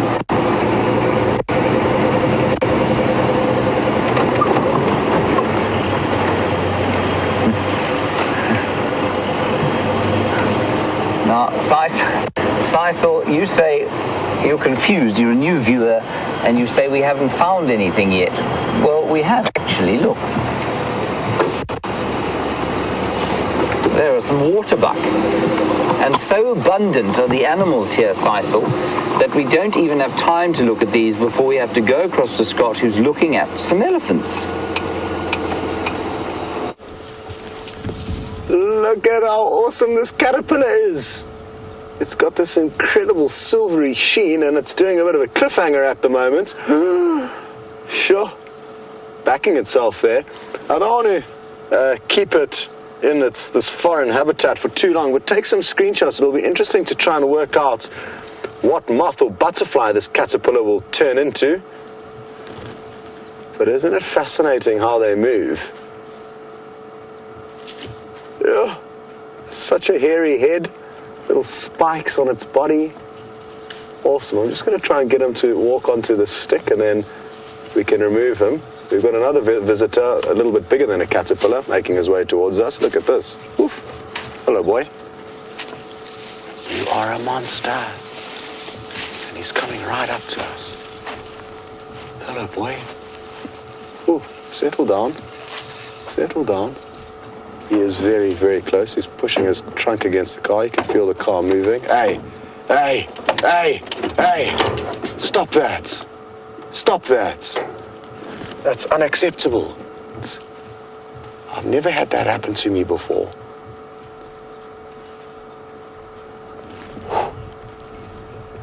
Hey.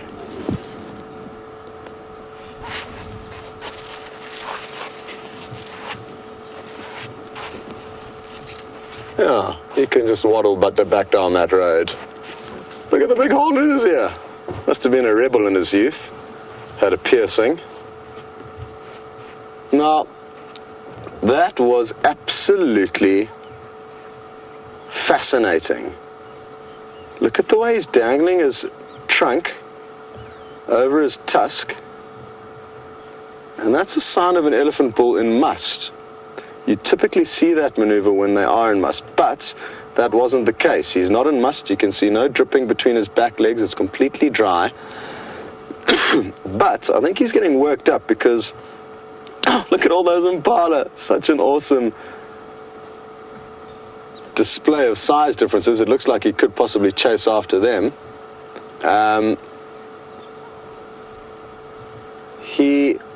He could be worked up, like I was saying, because there's a female that's in season nearby. So, look at all the impala running past, and that was too good to be true. Well, I was surprisingly quite calm there. Dave? Medium. I want to actually just jump out and see what happened there in the front of the car. Sure. I've never had an elephant do that. I've had elephants come close to the vehicle before, but he was like pushing up. You could feel the vehicle moving. He had his head pushed right up against the jack here. His tusks were touching the hood of the car at one stage. As I stand here, you get a good idea of size difference. I'm a centimeter under 6 foot, basically. So compare this to where he was up there. I'm sure some of you must have taken some screenshots of that, so you could possibly do a bit of an overlay. Whew. It'd be terrible if I got squashed just days before leaving Safari Live, so got me thinking. But it was just, he was inquisitive. He didn't seem aggressive or angry, or that's why I didn't really panic, I guess. He's still waddling off down the road there, still draping his tusk over his trunk. Let's go and, now that we've given him a bit of space, let's go and see what happens. Sure. I didn't forget about the caterpillar. I just dropped it off onto the ground just before the elephant came and started pushing the car around. If my mother was watching, she is probably currently pouring herself a stiff drink to calm down after that. Fascinating.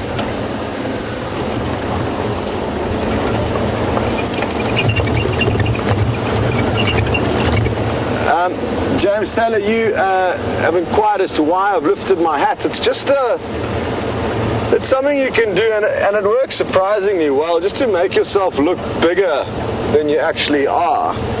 It's just, again, it's just a sign saying, hang on, you know, I'm standing up to you, possibly. Here he is again.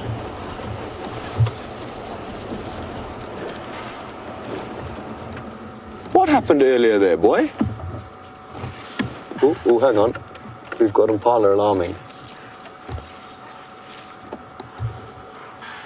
Okay, hold on, everyone. We're going to need to rush around here. Go ahead, Andrew.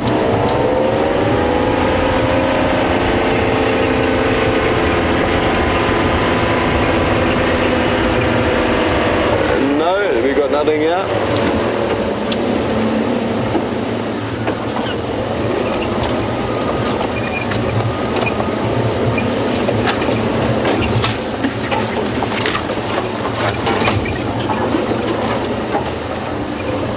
Okay, copy that, thank you. What is going on here?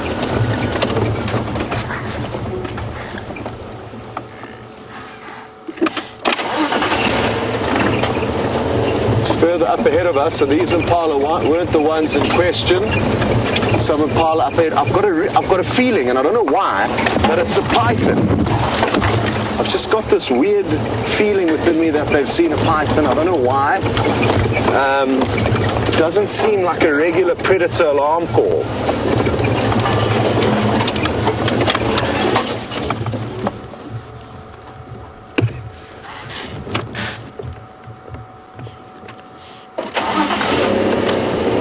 Still just a little bit up ahead of us. I feel like we haven't found the ones that have actually seen whatever this threat is.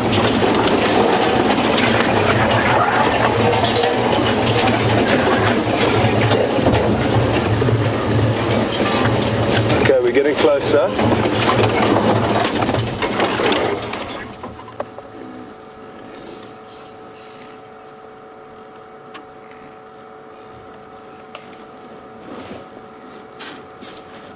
What is going on here?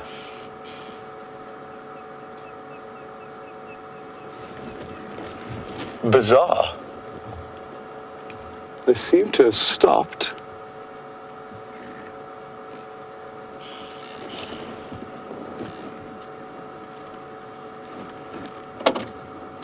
I had one impala looking this way fairly intently.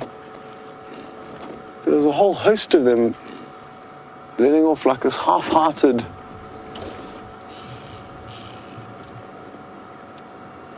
alarm call. And I don't know what could have caused it. That's why I had this feeling that maybe it's something like a python.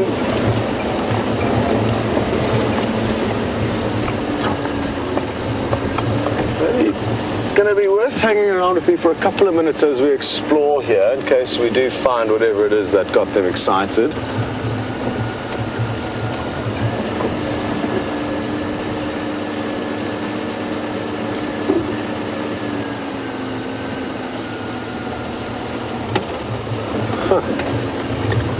Pythons are a threat to impala. They can feed on an adult male impala, a big python.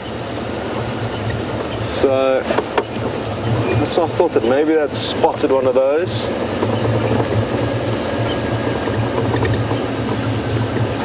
There's some rollers alarm calling up ahead. Some birds.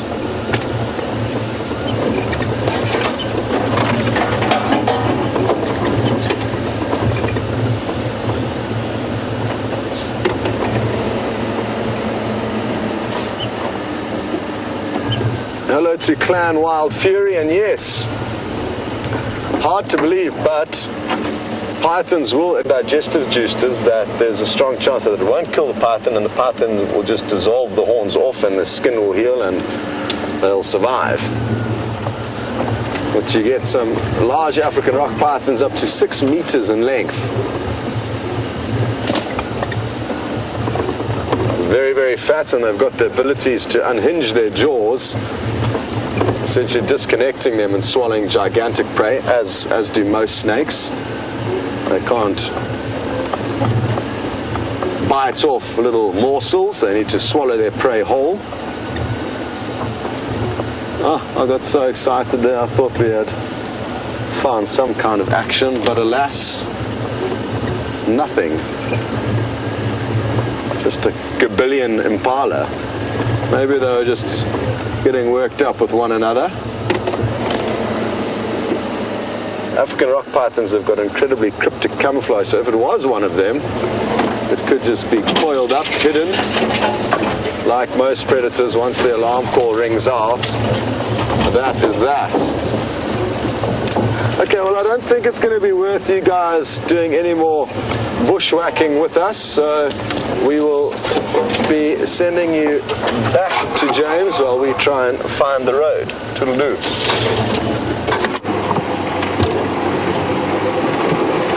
Well, that sounds like quite an adventure.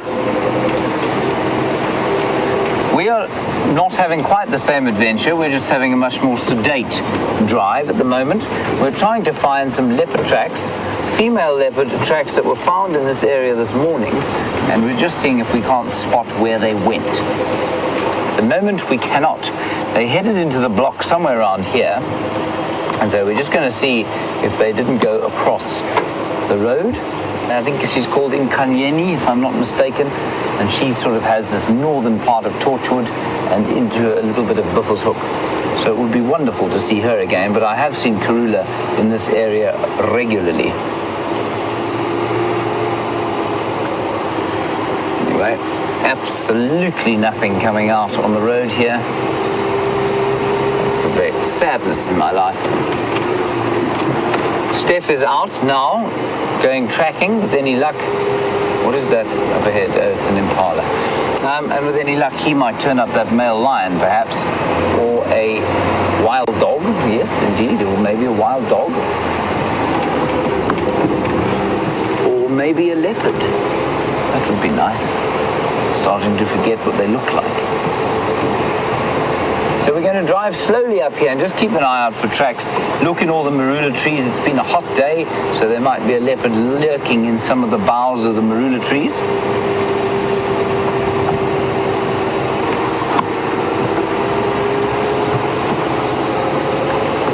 And if there aren't, well, we'll find something else interesting. There are some impala up ahead. Perhaps they are being stalked as we speak.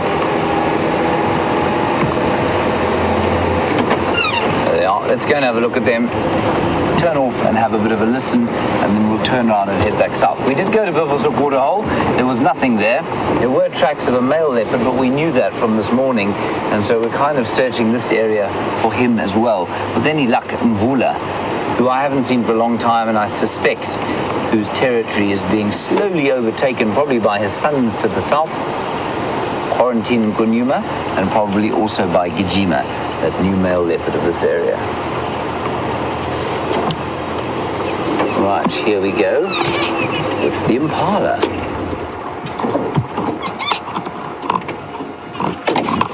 Oh, look, Jeandre, that's quite interesting. There are two different sizes of lambs. See that? The middle one is much smaller than the others. Now, that is not a function of the drought.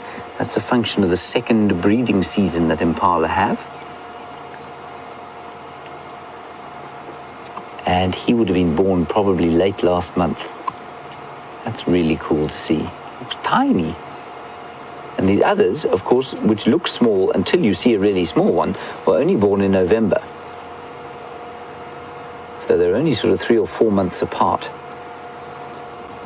Immensely fast growth rate. I've never had that happen to me before. Unlike the human being, of course, which takes an interminable time to become mobile.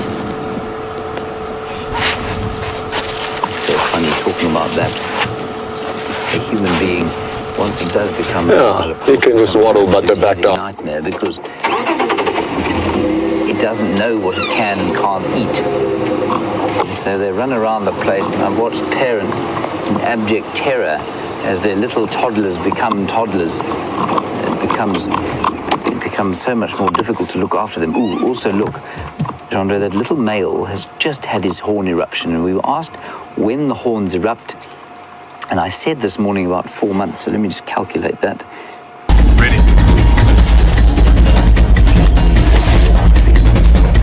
The horns erupt.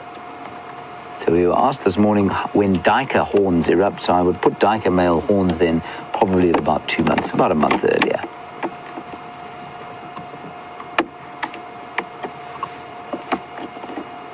Right, let's head back to an elephant with Scott at Treehouse Dam. Okay, well, we've caught up with our elephant friend. He's at Treehouse Waterhole, and he's just arrived up thinking he's going to have a mud bath, so I just want to get us into a good spot. Yay, here he is.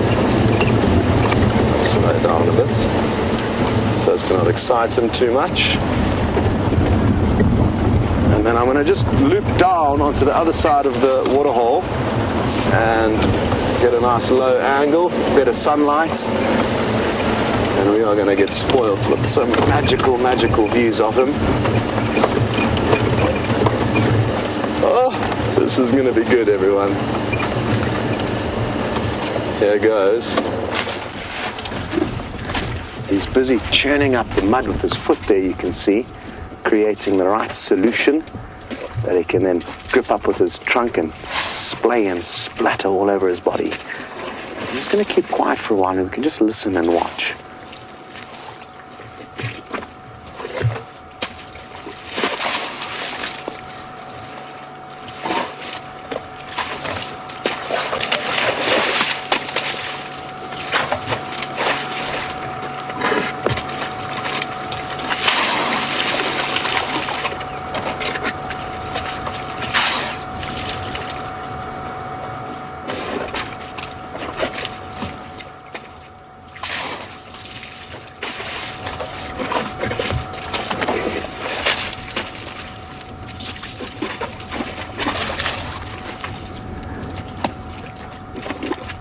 It's as if he doesn't even know which part of his body he wants to cover in mud first. He's going on top, underneath, on the side. It looks like he's getting the perfect consistency churned up there.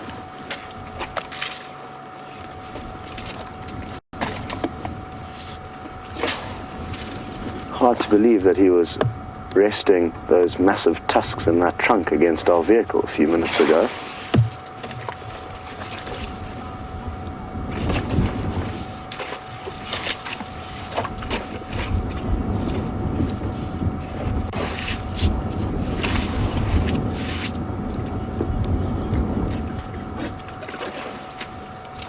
Hello to Lucy, Brian and Inga, who have just furnished us with some very, very interesting information. And that is that this is the same elephant bull that had a very close encounter with Tara Perry. I think he also touched the vehicle, possibly not as much as he touched it with us, I don't think. And that is fascinating.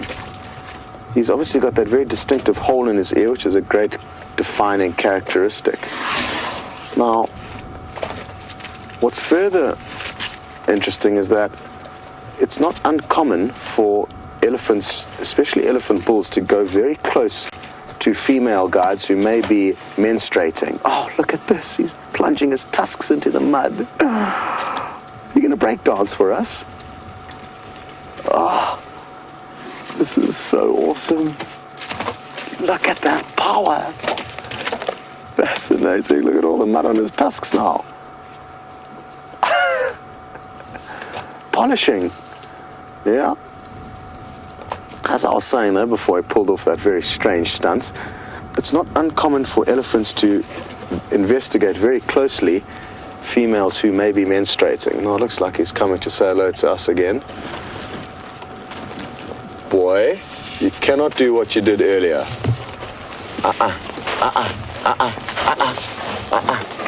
No. No. No. No. You cannot do this. It is bad behavior. Settle down, boy. We will not tolerate that ill behavior again. We are loving you being so close. No. No, boy.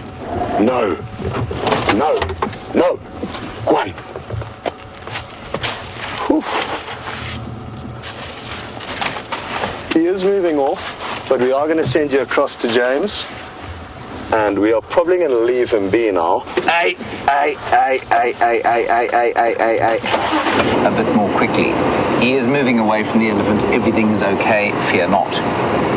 Now we are driving down, well, much the same way that we were trying, of course, to match the energy of the sighting you've just had. It's difficult when you're, you're looking at a couple of trees. They're pretty harmless. They don't tend to have a go at us much. Termite mound. I suppose we might be able to get a soldier termite to have a go at us, but that one was closed. Leopard tracks, maybe. No, none. Find a leopard. Marula tree, very nice. Elephants like marula trees, of course. Anyway, we will keep you posted. Seems like the situation has died down wherever Scott is. He's now left the elephant and is all good. It's good. Interesting that elephant seemed to have a bit of a history with Wild Earth. Perhaps the same elephant, for those of you who are watching, that had a go at Tara Perry. The same thing, walked up to her, put his trunk on the car, and not his trunk, his tusk, and lifted it a bit. And then had an experience with Jamie where he walked up to her quite close as well. But didn't touch the car. So he's obviously a nasty, cheeky little I nearly said a bad word there. Cheeky feather. Okay, let's head back to Scott and get an explanation from him. Well,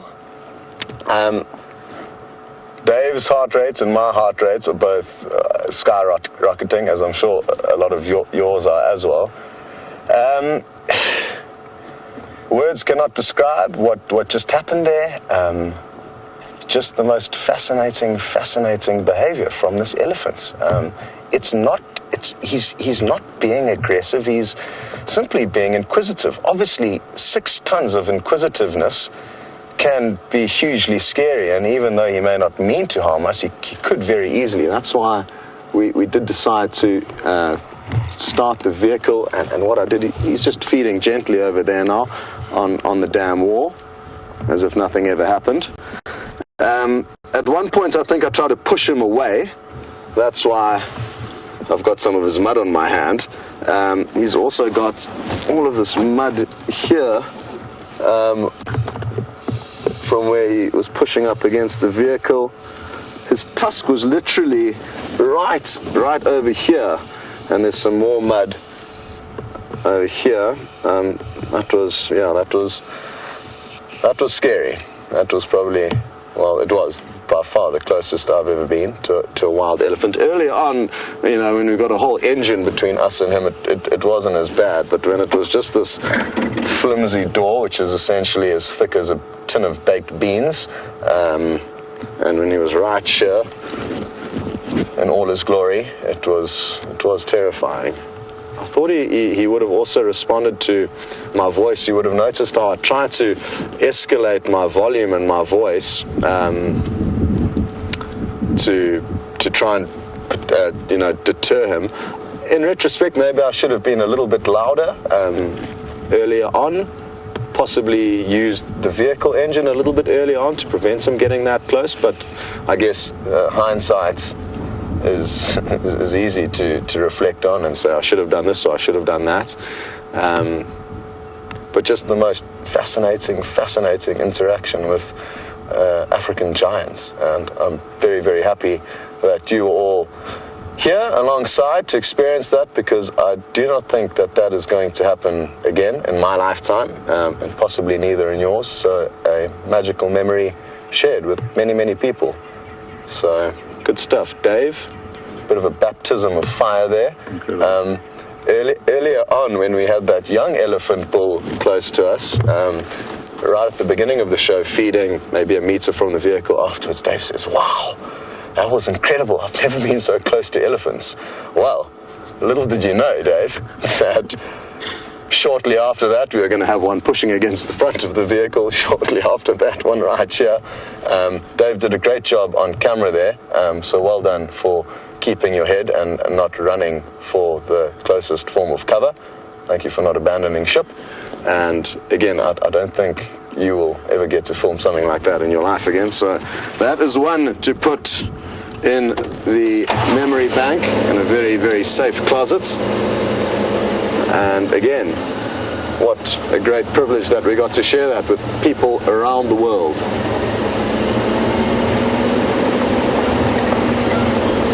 My mother would have had to pour herself 5 drinks by now if she's watching.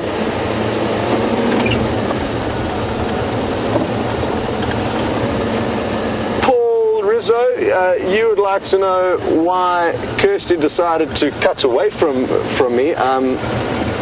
I think if you were the director, you would have done the same thing, Paul. If that elephant had have decided to squash me, which it could have at any moment, there's nothing to say that it wouldn't, it wouldn't have been nice for all of you to see. So I guess that's Kirsty's reasoning, and I think she definitely made the right decision. It was getting a little bit too hairy. There was nothing we wanted to hide from you. As you saw, the elephant was still there, feeding peacefully afterwards. But I think, yes, the fact, there's only so much risk or gamble you can take on these live safaris, and we would hate for any of the younger viewers or any of the viewers to witness somebody getting attacked. The same thing happened when another presenter was charged. It was a very different scenario to what we've just encountered, and the elephant came running and crashing into the vehicle, and the director did the same thing. He cut to me in a lion sighting. It was 2 sleeping Matimba males somewhere on our northern boundary, and it was early in the afternoon. It was still hot. I knew that Mark was with these elephants, a herd of elephants. I thought, this is, elephants sighting. He's going to hold the fort for at least 15-20 minutes before they come back to me. And all of a sudden, I just heard, crash, cut, you're live. So I was like, welcome back everyone. And the director didn't decide to tell me what actually happened. So I was just like, not sure why you've come to us so quickly, but the lions are still sleeping. Alex tells me that I must tell you that Mark and Romeo, the cameramen, are safe, everything's fine. I only found out what happened when I got back to camp, so that was interesting. Anyway, I think he also made the right decision, because we don't want to be showing tragic scenes live to the world. So I guess that's that, Paul.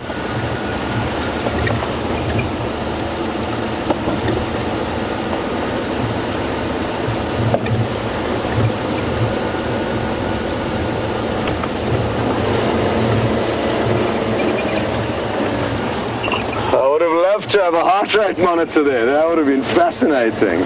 Sure.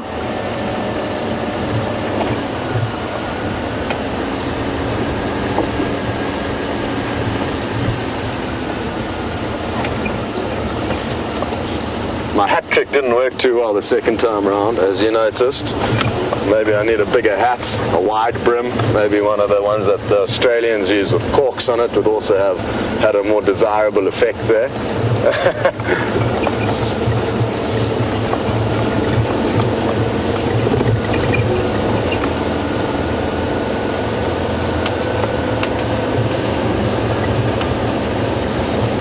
So I'm having some issues with my comms here.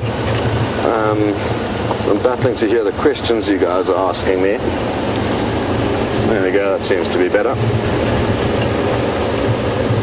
Vehicle up, and he had moved around onto the other side of the vehicle. Not touching it though, but close to it, and I just started up the vehicle, and that alone kind of made him stop, and then he thought about coming forward again, and I just revved like that, again making a noise, and then he took a few steps back. And then what happened afterwards was interesting, is that I very slowly, I didn't, are we going? I very slowly started creeping away.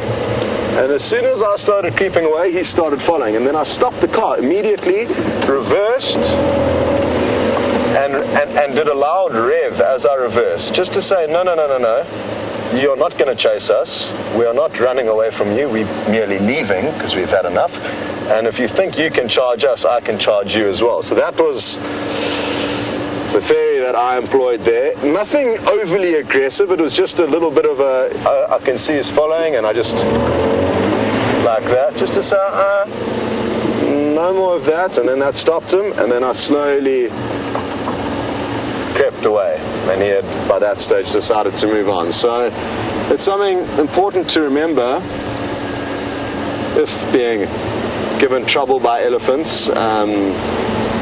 If you start fleeing, and that's why everyone says to you, your general rule in the bush or with any animal that's charging you in any continent, wherever you go, if something charges you, standing your ground is going to make it think twice. Even confronting it is going to make it think 3 times. But by turning and running, you're immediately saying, I'm out of here. And that makes the animal think, whoa, I'm coming after you, I'm going to get you, and I'm going to squash you. So even though we're smaller than animals, our brain power can sometimes make us more powerful than them, at least appear to be more powerful than them. And it's no different to if a human half your size came up to you and started being all aggressive, and you thought, sheesh, this guy must know something. He's either a ninja, or he's got a gun, or, there's something that this guy is causing him to be very confident. And even though it may just be a display, it will make a human twice the size of that individual think twice about attacking him. Whereas if it's a person just runs off screaming, you're going to think, oh, well, I got this, I'm going to crush that person. So I don't know if that makes any sense, but that's how I see it, at least.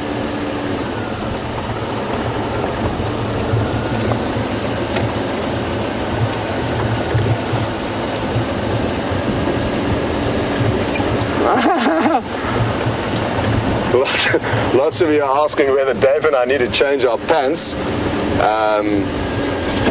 Yeah, I'll speak on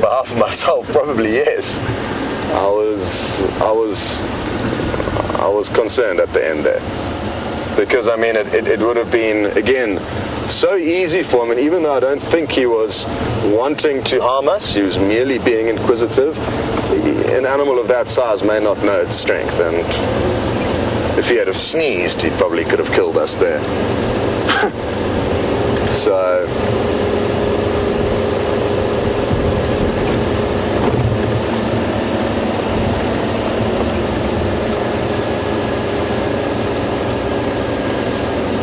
Shell in Detroit, you would like to know if the elephant was touching Dave at all, or the camera. It would have been close, but no, it wasn't, thankfully.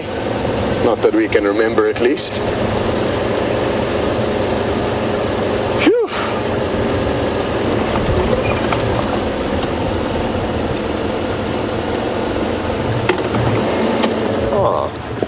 There's a little yellow-billed hornbill.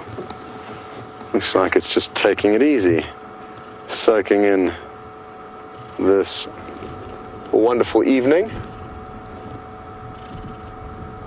Have you had a successful day hunting, Mr. Hornbill?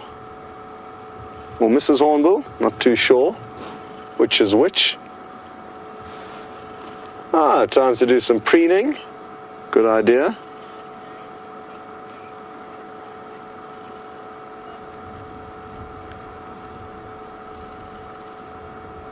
This is one animal that I'm going to miss.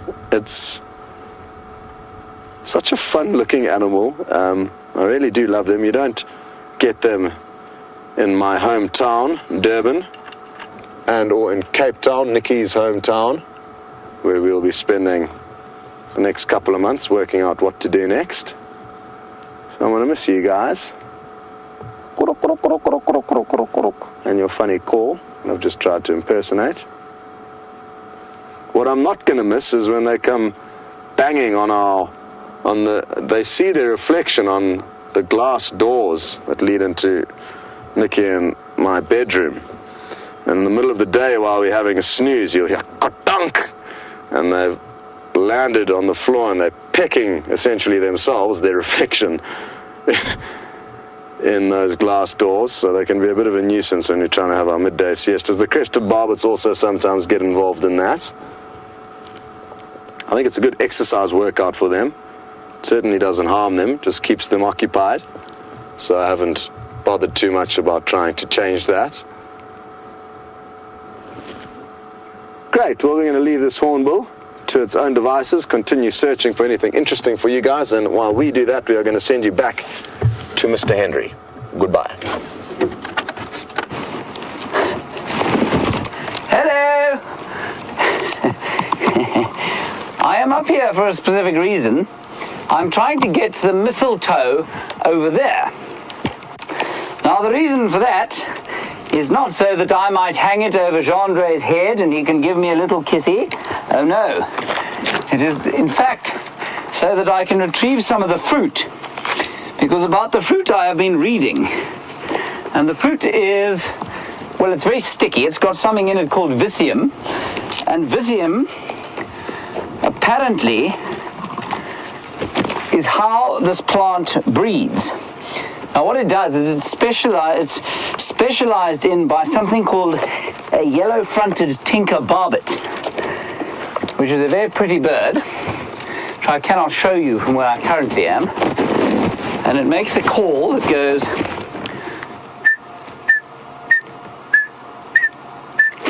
all day long. They eat about 170 of the fruits every day. And what happens is that the fruit is digested within the stomach of the bird. The skin comes off within the stomach, and then they regurgitate it. And it's covered in this vicium. And the vicium then sticks to the bird's beak as it is regurgitated. The bird then cleans its beak upon the tree, and then the seed sticks to the tree. And, oh, here we go. I can't believe I found one. So this particular little piece of plant here, I don't know if you can see it clearly, is the mistletoe, and it's growing from, I can't even find the source of it, there are a few different plants. It's actually growing, Jean-Andre, from the edge of the sort of further sticky outy branch. There's a huge gall from which this plant is growing, and I'll bring down the seeds now and you can have a look at them. Now we'll try and sort of pick out the sticky vicium, and you can see exactly what it is that the bird gets stuck to his beak before he then sticks it on the side of a tree, and it then grows from there. Andre, why are you giggling? Here we go. Beautiful sunset about to take place with any luck. And marvelous clouds, as I said earlier, allowing us to enjoy the afternoon without the blinding light of the sun. Now, one other interesting thing about this tree, Andre, if I might, before I fall out of it, is the state of this branch I'm standing on here. You can see that it's bent at a kind of odd angle. And it's bent at this angle because an elephant has pulled it off a few times, and it's kind of growing all over the place. And this is, of course, a great adaptation of the marula tree. It has learned to cope with the machinations and attacks from elephants that beset them every so often. Elephants love the fruit. Elephants love the bark. Elephants love the leaves. All right, this is going to be the awkward bit. Here we go. And we're down. Jean-Andre, why aren't you clapping? You would be if you weren't operating the camera. Thank you very much, thank you. Whew. Here's the seed, or the fruit. So what the barbet will do is eat this green thing, and in its stomach, of course, is a gizzard, and the gizzard is a little kind of muscular pouch that's filled with stones. And that muscular pouch will tear off, here we go, this is going to be fascinating, will tear off this bit, the green bit, and then the barbet will regurgitate this seed. How's this? This is incredible. It will regurgitate the seed will get stuck on the beak, and you can see all that vicium there.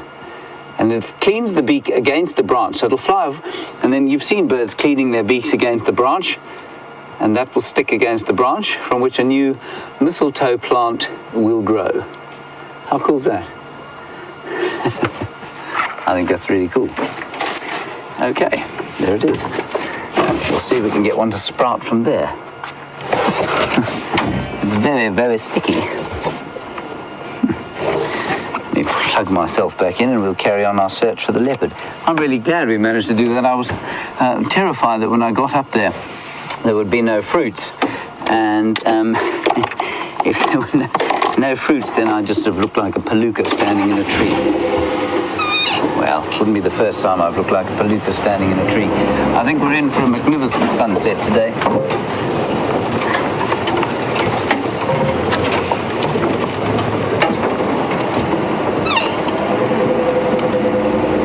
Lynn, you have obviously been watching a while, and you saw me plant at one stage the seed pod of a leopard orchid. That was also with Jean-Andre, wasn't it?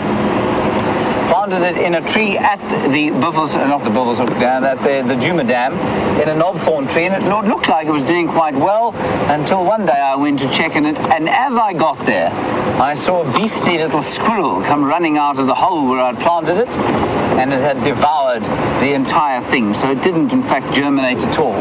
I need to do a little bit more research, I think, on how to propagate the leopard orchid, because I think it could be quite an interesting thing to try and grow. Anyway, there we go. Jean-Andre, shall we see if we can grow this one? I'll tell you what, we'll try and plant that seed. I've got a few in my pocket, and we'll see if we can't plant one of them on a tree around camp, and we'll see if it grows. Now, there's some concern about these mistletoes that they are, perhaps because of the drought, they're not as affected by drought as other trees are, because they just suck the kind of moisture out of the trees, and that they are causing die-off on the marulas. And the marulas are actually starting to slough off. So sacrifice the part of the tree that is being affected by the mistletoe. So that was a very big mistletoe plant. And it was, I don't think it's, I mean, maybe it's a coincidence, but it was a fairly scraggly marula tree. And the big, healthy marula trees, you don't see these mistletoe plants in. It's those ones with the scraggly leaves that you often find them in. And what the trees can do is then sacrifice the limbs that the mistletoe are growing on. They shut off all circulation, and those branches will then fall off eventually, and the mistletoe will plummet to the ground. And I think that's what was going on. Now, apparently Scott has got some male leopard tracks on, well, not too far from where he was last seen. So that's quite interesting. I, of course, came here in the hopes of finding male leopard tracks. I have found mistletoe. Anyway, we'll keep on keeping on. Sorry, go again, Thank you. That's very nice. A viewer gave me 8.3. I think it's Beth. Gave me an 8.3 for my tree climbing efforts. Jess gave me struggling to hear names today. Jess, you gave me an 8.3. I think it's quite kind. It's not very kind. My tree climbing was quite good there. Jean-Ray, what would you give me? 2. Okay. Well, Jess, thank you. You're obviously much more generous than Jean-Ray. We're going to go back towards the waterhole at Buffelshoek and see if we can't find some more tracks there. Or perhaps, now that the heat of the day is kind of starting to ebb, perhaps a lion or a leopard will come out and have a drink. We still don't know where the rest of the Nkuhuma Pride is.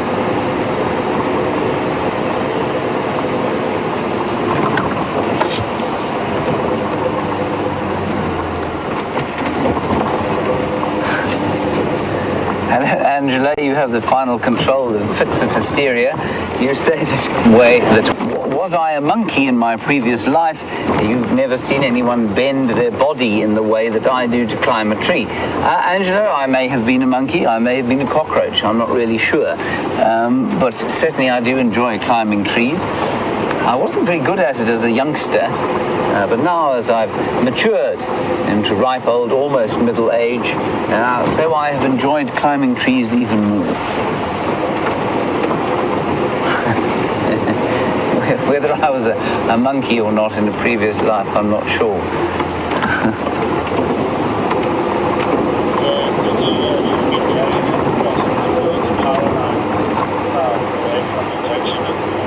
Now, Marianne, I think you might be right. You say that you've been taught your entire life that mistletoe berries are poisonous. Now, Arkansas is obviously far removed from where we are here, and there will be many different species of mistletoe, and sometimes I don't even know if they're related plants, because there are often English conventions that we use kind of, across the pond, as it were, that aren't necessarily the same. So, for example, what you'd call a buzzard, we'd call a vulture. What you'd call a turtle, we'd call a tortoise. And so I'm not sure if the mistletoe there is actually related to this mistletoe. I suspect it probably is distantly, though, and I wouldn't put this in my mouth. I think that it can be quite toxic to human beings, but it certainly isn't to the birds, and especially not the yellow-fronted tinker barbet, which enjoys immensely 170 fruits in a day if it can eat them.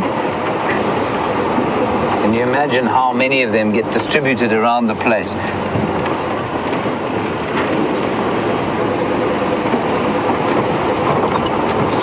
And Angela, you want to know if mistletoe is seasonal, if it grows all season? It's definitely seasonal. Remember that it gets its nutrients from the tree. So if the tree goes, it's a parasite.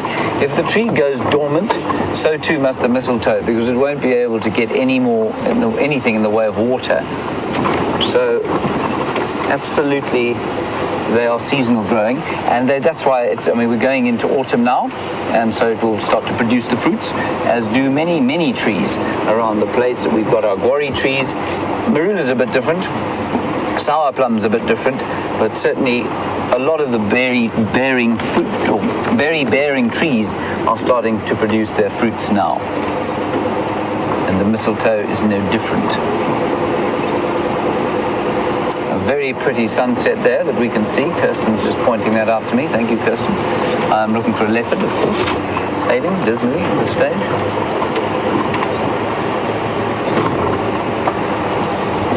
The other interesting thing that happened while you were away chatting with Scott was that Jandre, of course, nearly doesn't realise this, but he nearly ended his life on a marula tree by mistake. He was leaning from the back of the car doing sit-ups. Of course, he hooked his legs under the seat here and he was merrily doing his stomach exercises, and I looked behind me and I mean there was a marula tree right close to the road which he didn't see at all, and well, he nearly basically was cut off midway, as it were. Right, that's quite a bitter link coming up here. Apparently Scott is actually tracking a leopard as opposed to hoping to track one, so let's get across to him and get an update there. You see, a guide of James's wisdom and experience doesn't actually need to track animals. He can sniff them out with his nostrils. So, I mean, it's only due to my inexperience that I have to do this hard work, dangling my head over the side of the vehicle, trying to work out what these big cats have done. James just has a feeling and finds them that way. There were big male leopard tracks. I think they're fresh. I think they're from sometime this afternoon. They look very crisp and clean. Now heading up towards this direction past the Philemon's Dip pump house. From that point I have lost the tracks. I'm not too sure where that leopard headed. It could be that I'm wrong and the tracks are not fresh, and that's why I've lost where they've gone on a busier section of road where people have driven over those tracks. Or maybe he's just lurking somewhere in this little riverbed off to our right. We have one or two go-away birds calling, quang, quang, just off to our right.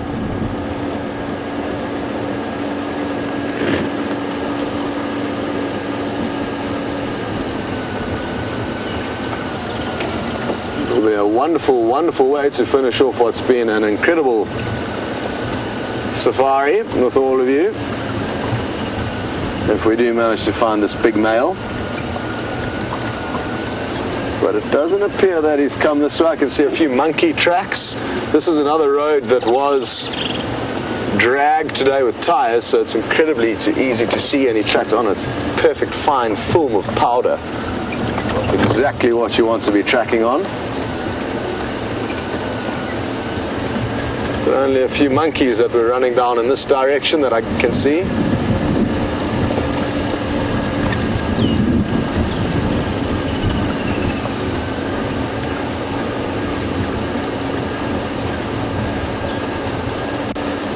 Hello, Jen Sherman, who has said that the go-away birds will always remind you of Nikki and myself, and I take that as a compliment. They are wonderful birds that I'm very happy to be associated with, so thank you for that, Jen.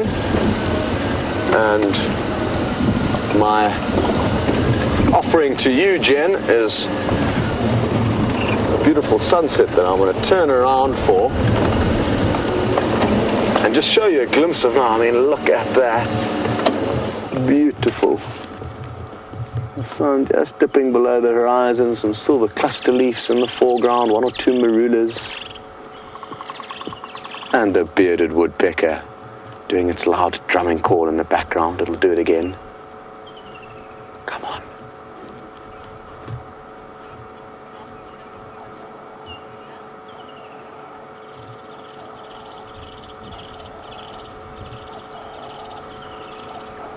Absolutely magical. The birds are all singing, Cape turtle dove, woodland kingfishers. That was a Cape turtle dove you heard there. And Murphy's Law, as soon as we give the birds some praise for their wonderful call, they go quiet.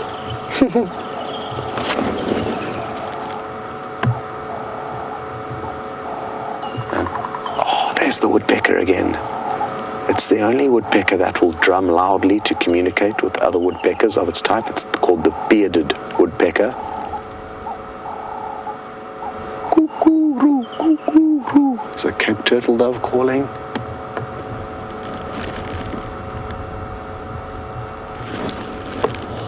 Another animal that would be wonderful to hear and possible while we are sitting here silently enjoying the sunset is, of course, this leopard that we're looking for. We could hear its loud rasping.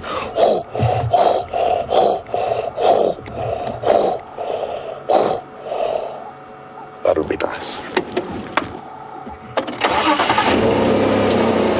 All right, let's try and get...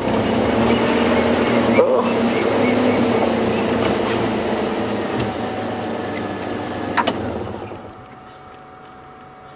Whole host of Franklin has got the fright of their life. I wonder what caused it. Let's race in there. Maybe it's the leopard, maybe it's not, but let's take a gamble. Oh, little wheel spin. That wasn't intended. It could just be that stage of the evening where they've fluttered off. They do get quite vocal at this stage of the evening. But then again, it could have been something that did give them the frights of their life, and because there is this little fairly open section that we can poke our noses into, it may be worth just seeing if we can't find where they are. If we find them elevated, sitting in a tree looking down, that would be a great sign, because that's usually the behavior that they perform when there's a ground predator, i.e. a leopard.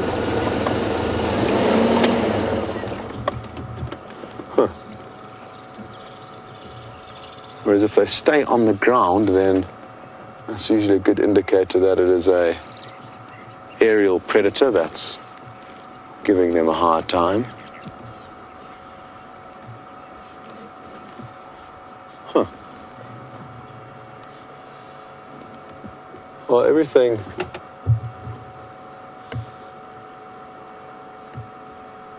appears to have calmed down to a panic. Just listening carefully though, just to make sure I can't show any other birds. You know, the Franklin may have got a fright initially, and then other birds like rattling cisticolas or go-away birds could continue the alarm.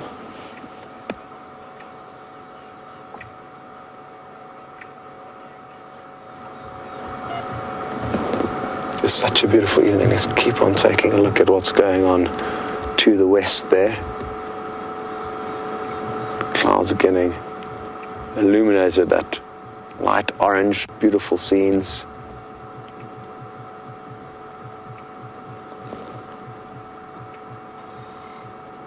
Cape turtle dove.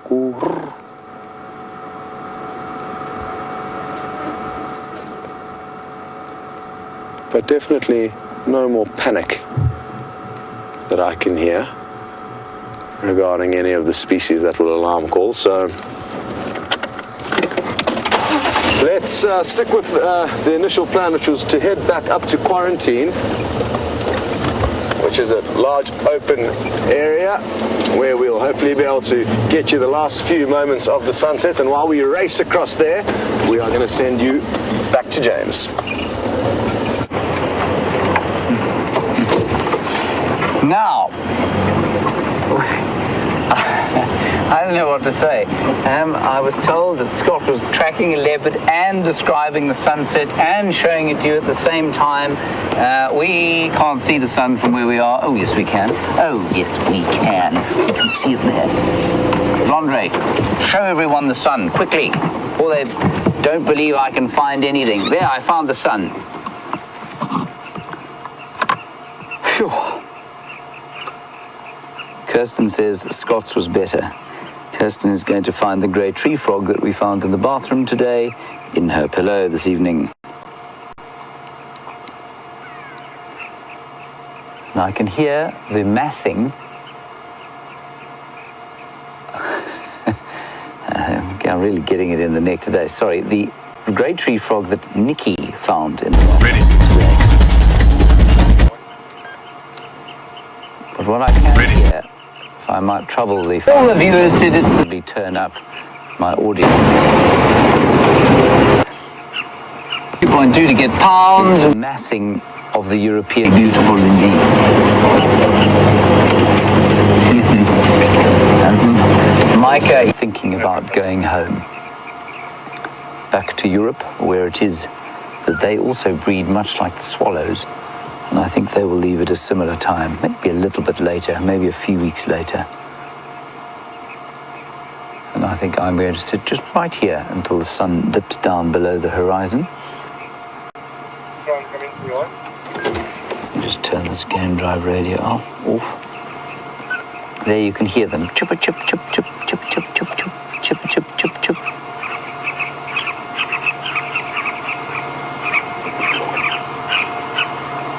Wonderful, wonderful sound.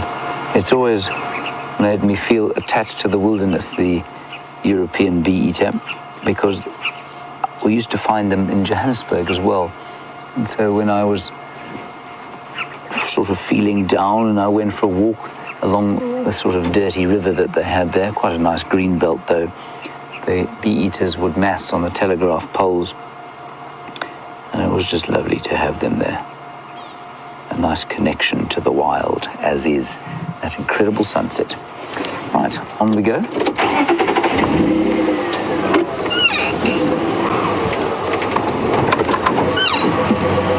Rondry, why have you not spotted a leopard today? Not found as attractive. That is also true. Fair point. Now, the first time Genre came on drive, there was a leopard sitting right there, and we drove past, and of course Genre, it was his first day, and I thought he was this great galumphing palooka with enormous calves on the back of the vehicle, and he said, I think there's a lion in there, and I said, don't be ridiculous, I definitely would have spotted it. Well, it wasn't a lion, but it was Mvula. So I was hoping he'd rather fancy a repeat performance today, but alas, he has not.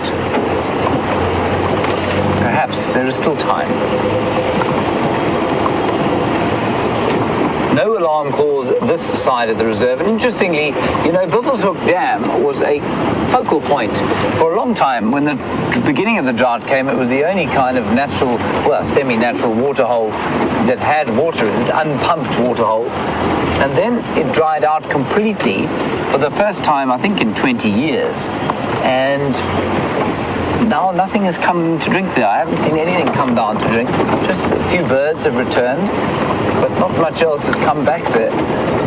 And I think it's indicative, A, of how much water there is, and B, how amazingly resilient and adaptable the animals are. I don't know where the hippo that lived there has gone. I don't know where the hippo that lived in Pete's, Peter the hippo that lived in the pan, I don't know where he's gone either. But quite possibly up to Buffelshoek, at least up to Sydney's dam, where after that rain, there'll just be that much more water.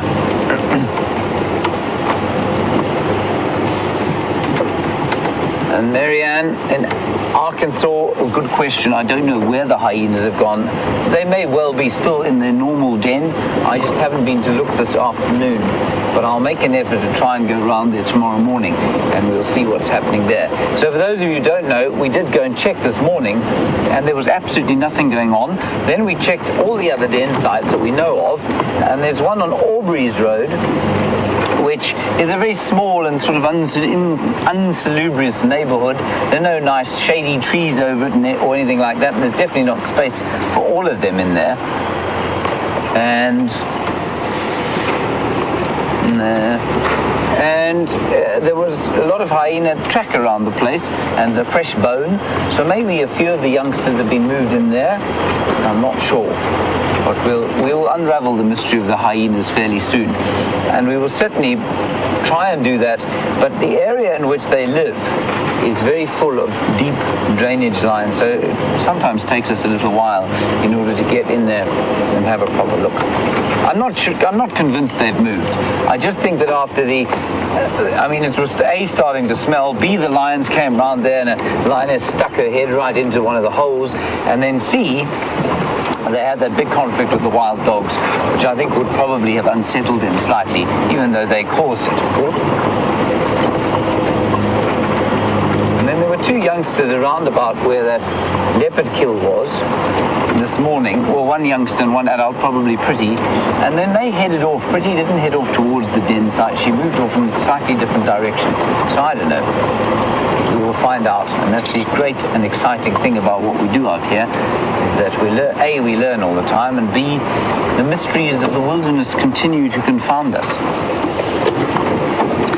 We're now pulling onto Buffel's hook cut line. I thought I saw an elephant there, but I didn't. No. And we'll see if there are any further tracks coming across here. I didn't find any tracks on the cheetah cut line, so that female leopard whose tracks went in there at some stage must be still around there, but I don't know. They do tend to be quite spirit-like, the leopards of this area. Still got a frog in my throat.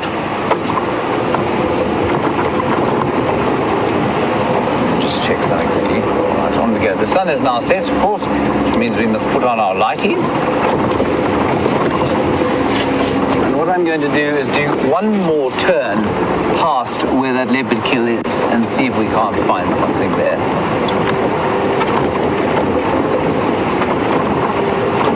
Interesting. And Zoe, you want to know, obviously during winter the dawn chorus is that much more quiet, and you want to know if I associate any particular bird with the winter time. The one bird that is always here, always doing a great performance, no matter what time of the year it is the lilac-breasted roller. So I suppose I would associate them. But then also the starlings start to flock. The virtual starlings, instead of occurring in ones and twos, occur in quite big flocks. So I suppose those would be the two birds that I associate with the winter time. But otherwise, no. I mean, everything is so quiet during the winter. I mean, you can stop in the morning and just hear the odd dove calling, maybe the odd francolin. But otherwise, it can be deathly, deathly hushed during the course of a morning.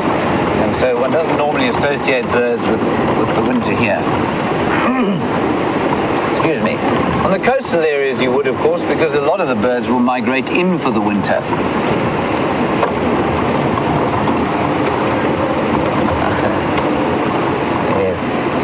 And Gilly, I completely agree with you. I have the same feeling here. You say you hate it when the swallows leave there and go south for your winter and our summer because it means that the summer's over. Absolutely, I feel the same thing. I certainly felt it in Johannesburg far more because Johannesburg, of course, is very cold in the winter time.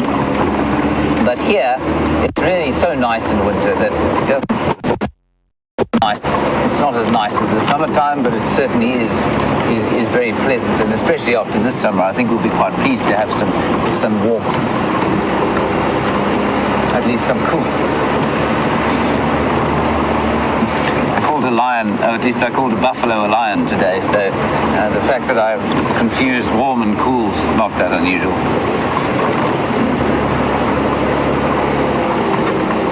Hello, Jeff. You say, when will the dry season start again? Jeff, I mean, we haven't really had a wet season, but in theory it should start kind of at the end of this month, and it would go through until about November. So we have a very long dry season here. Might have the odd little bit of winter rain, but not much. That's in a normal year. I couldn't possibly tell you what's going to happen now. But normally by the end of March, maybe the end of April, the rains have ceased completely. And then we'll have 3 months of the most astonishingly perfect weather. There'll be 1 or 2 days when you'll get a cold front coming through, but otherwise it's just clear skies, balmy, warm days and chilly mornings. It's beautiful.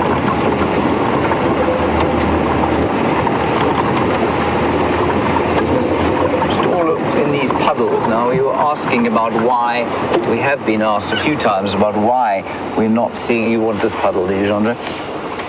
Much less impressive puddle, but you can have this one if you want. There, thank you. Well, that's a decent-sized puddle, really. This is a joke. There, it's a much better puddle, don't you think?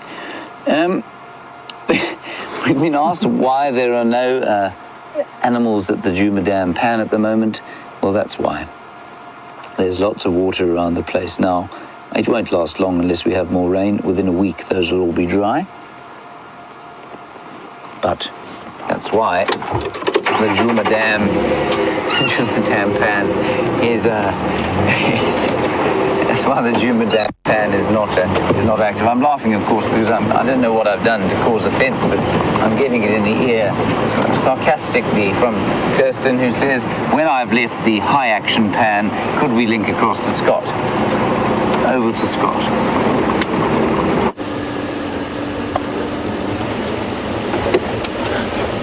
So I've decided to come back into the general area where we did have this big male lion this morning, in the hope that we may be able to hear some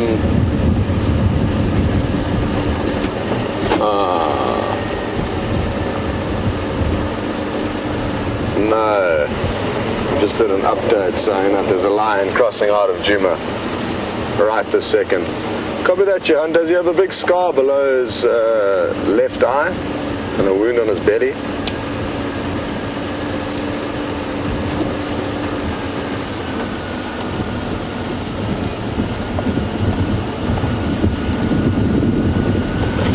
Oh well, that could have been our lion that we were looking for.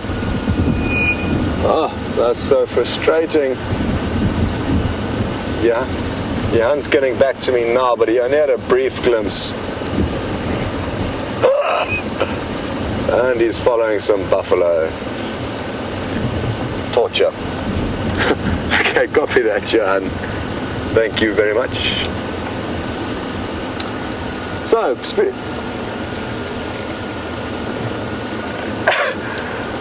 no problem at all. Shame.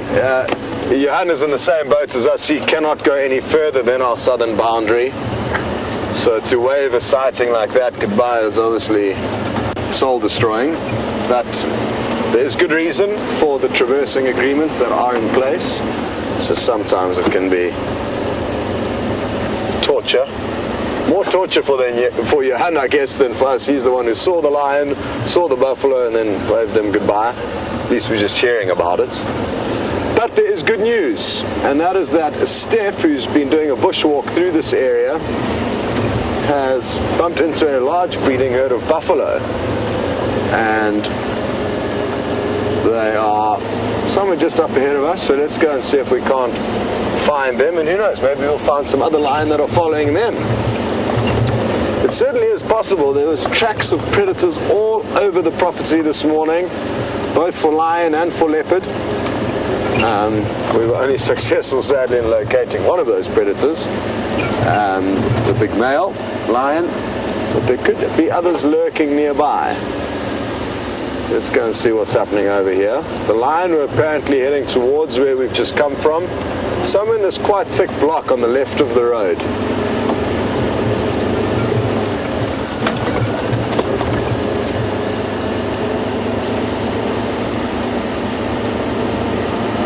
And large breeding herds of buffalo are a favorite of lions, more so than the big old bulls, because it's a lot easier to take down younger calves or weaker old females than the big old bulls. But there's a catch to that whole system, and that is that the large herds have generally got large numbers. That's why I guess they're called the large herds.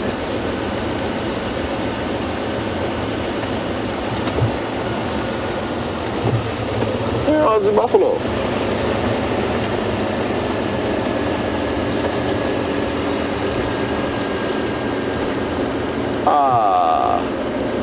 I've got a visual of the first customers, and this is perfect. They're on each side of the road, slowly feeding towards us. They seem quite spread out at the moment.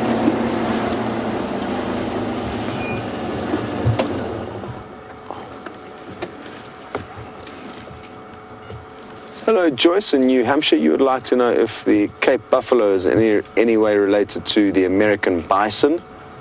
Good question. Not that I know of. But they are certainly quite similar beasts, so there's a chance that that is the case. Look at this lady giving us a very wary eyeball. Sadly, that little clump of round leaf teak is covering the center of her head, but although now it's blowing out of the way, and you'll see that and notice that she doesn't have a big crown of horn in her middle parting. She's got a hairy kind of center parting. That is indicative of the females. Both the male and female buffalo will have horns, so you cannot use horns as a distinguishing feature for genders.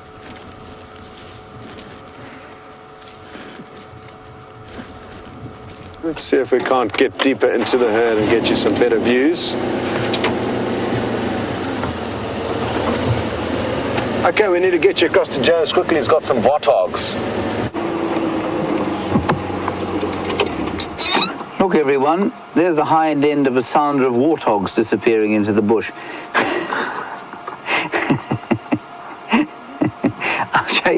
I'll show you where they came from. Or Gendre will. There, they came out of that mound. Let's go back to Scott with his buffalo. Now, something caused the buffalo to get a fright. It could simply be that there's some male impala coming and running in our direction. The buffalo all started stampeding off. They're looking back now in the direction that the buffalo came, the impala came running from, and I think they just got an unnecessary fright from impala. Although no, yeah, I can hear buffalo stampeding further up ahead. Listen to that.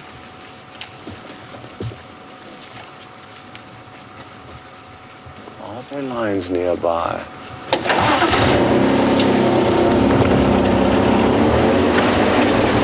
It's very thick in here. I just want to try and get behind these buffalo and see what may have been causing them to run. It could simply be that there's sense of lion in this area. That male lion did walk down this road last night. We backtracked him after we left him this morning. So maybe they can just smell him and are cautious for that reason. It's a very large herd of buffalo, of which I think I can see a few more members here. Or these elephant, no, these are elephant now. Just found a little gap. There's some Ellies, but I'm not going to spend time with them. I'm just going to try and work out what's going on, what's causing these buffalo to stampede.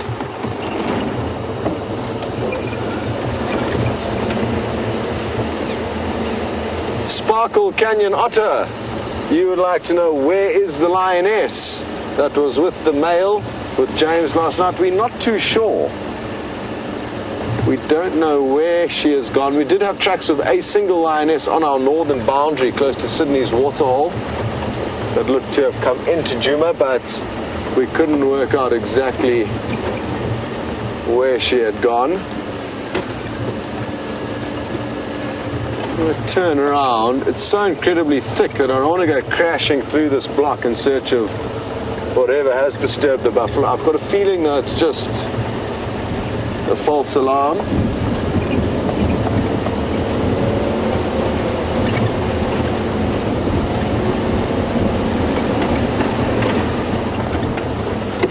Somebody asked this morning what would be the one thing that I would love to see before I leave, and it would be probably an epic lion buffalo hunting sequence. Something that we haven't got to see that often, and it's one of the most awesome showdowns between two incredibly powerful animals. And who knows, maybe we're just about to get spoiled with that.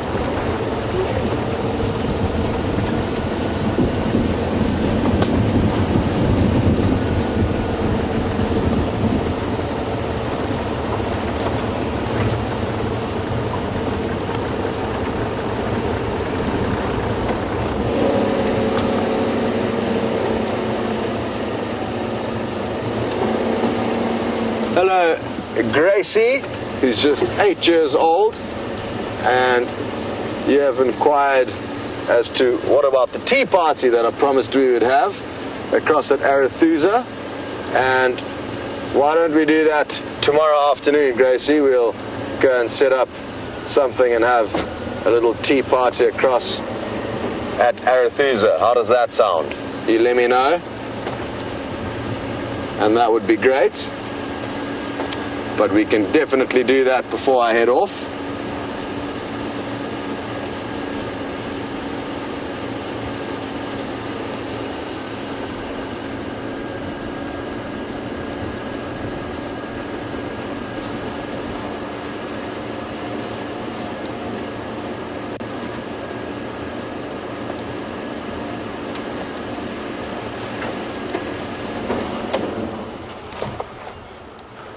Hello, R. Beard.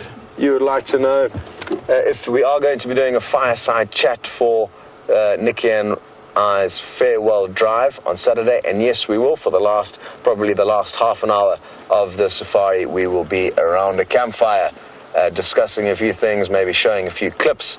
So yes, that's something to look forward to. I know we haven't done a fireside chat for quite some time. It's usually on a Sunday night for the new viewers, but Saturday will be Nikki and my last day here, so we'll be doing it then. So yes, that's correct, and we're certainly looking forward to it. The buffalo seem to have calmed down now, so maybe it was merely a false alarm. They just had a little bit of extra energy, and possibly this windy weather is also going to cause them to be on edge. The wind is literally just picking up now, and that's going to make the evening a tough one for them, because they are going to not know very well if lions are creeping up on them, or if it's just the sound of the leaves rustling in the wind.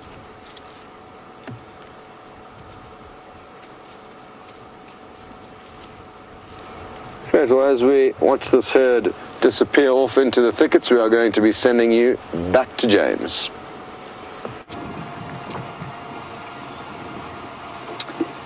And the calm of the evening has descended here. You can hear maybe a red-backed shrike going chuk, chuk, chuk, chuk, chuk. The odd robin. And of course, the hippopotamus come out of the water to graze. What he's eating there, other than sand, I can't imagine, but I think he will find some green grass somewhere around here. Some day just shining over the western horizon. Well, that's the northwestern horizon at the moment. You can see it getting much more bright towards the western side or the left-hand side of your screen.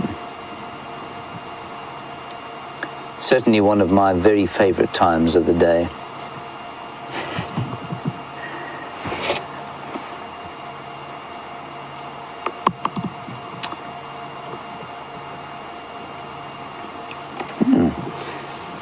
Well, I'm very pleased that we could deliver a hippopotamus to you, Sparkle Canyon Otter. That is, of course, daily. We learn a new Twitter handle that is astonishing. Sparkle Handle Otter. Wonderful. Now, interestingly, those Egyptian geese have almost the identical diet to that hippopotamus. They are grass and leaf eaters, unless you happen to find those odd ones at Buffelshoek Dam, and they eat fish, which is quite astonishing. And the hippos will be very grateful for the slightly cooler weather. They don't like that blinding heat that we've been having, and they'll enjoy the fact that despite the fact their water is, well, not compromised, but there's just less of it, they can at least cope with the heat. It's the perfect time of the day, this, to just sit and take a deep breath in and be grateful for living in a place like this. You can just see him shining there, the mud on the hippo shining in the last light of the day.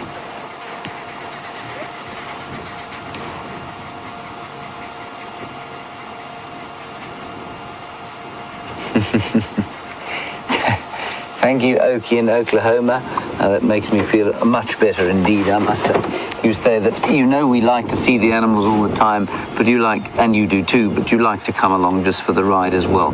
Thank you. That does make me feel better after a drive like today. I'm glad that driving about looking for things as opposed to actually seeing them was still relatively entertaining for you on the back of this car with Jean-Andre and I. Thank you for that, Oki.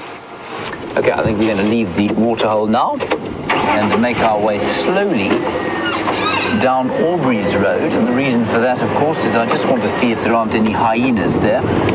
And we're not going to go to any den site because of the dark, but I did hear hyenas calling earlier, and they were calling definitely from the original den site on Mbubu Road, so maybe they're all still there, but maybe the clan has just split up a little bit, and that's also not unusual.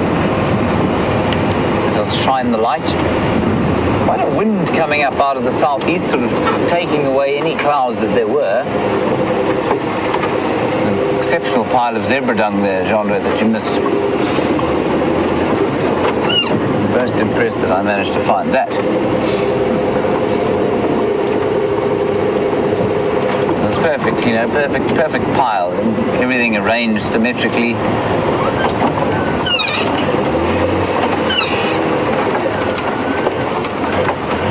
We had a question yesterday about the different vegetation types that we get here, and this is quite an interesting one as we just drive through here. You don't need to bother to let's go down that way. And this is called a sodic area, and what it means is that the soil is particularly rich in, unsurprisingly, sodium, and that makes the grasses very nutritious.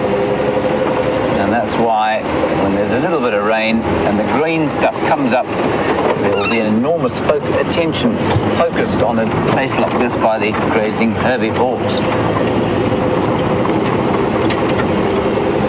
which are now not with us anymore.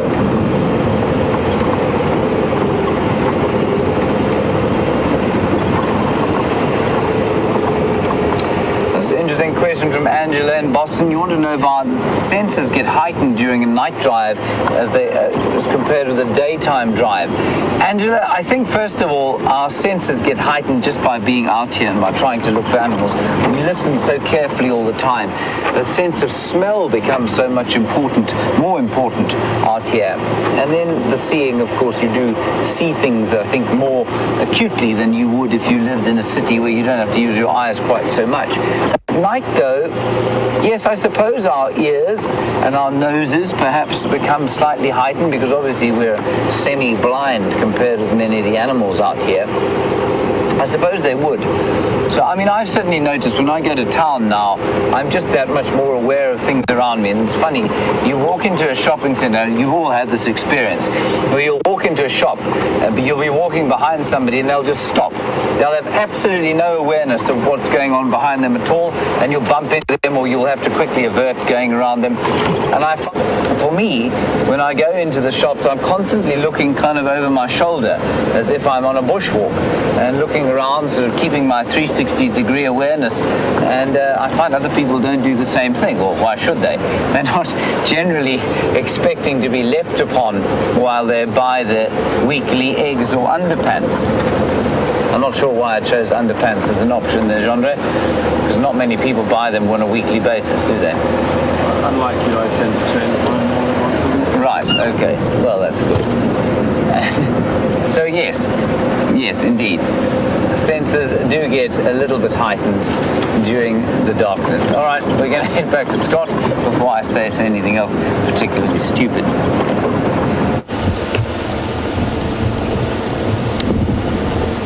So what is the cover of darkness going to unveil for us tonight? Time will tell.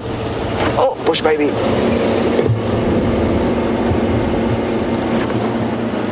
Just keep on there. This is its home.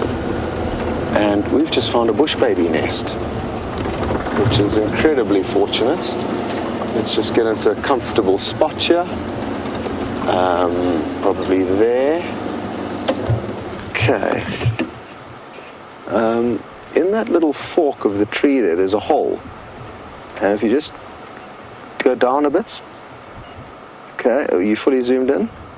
straight into that little hole there, Dave, just below the green leaves is where we are. So that slap, you're perfect. And you can see a little bit of movement there. We are going to get some incredible views of this bush baby as it begins to poke its head out. They've got massive, massive eyes that you're going to begin to notice. Oh, there's its hand. You may have just got a glimpse of its little hand. And I'm fairly certain that if we just be a little bit patient, it is going to pluck up the courage to poke its head out and give us some great views of it. This is so wonderful that we found their little nest in this tree, because now we know that we can come back here and find them. There was two. I saw two little tails doing their best to creep into that little hole. Come on.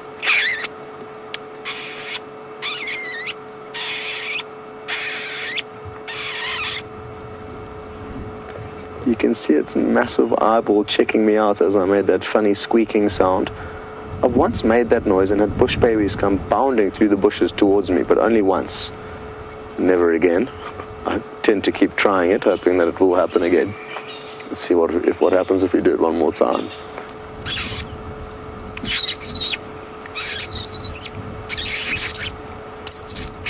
It's having a look.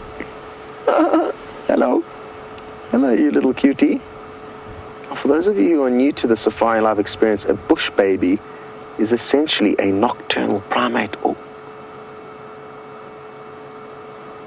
So it's a monkey that does its business at night. It's got the ability to launch itself from a standstill, then flying at 6 to 10 feet in the air and landing perfectly on a branch after dark. So they are incredibly skilled and agile nocturnal critters. And interestingly, what they feed on is mainly sap from trees, or the gum from trees. And they'll actually go in and tap into various parts of various trees and then go in and a couple of days later, or maybe the following day, to essentially feed on the sap that's been oozing out of the tree while they've been gone. So they are professional gum tappers, you could say. They will also occasionally feed on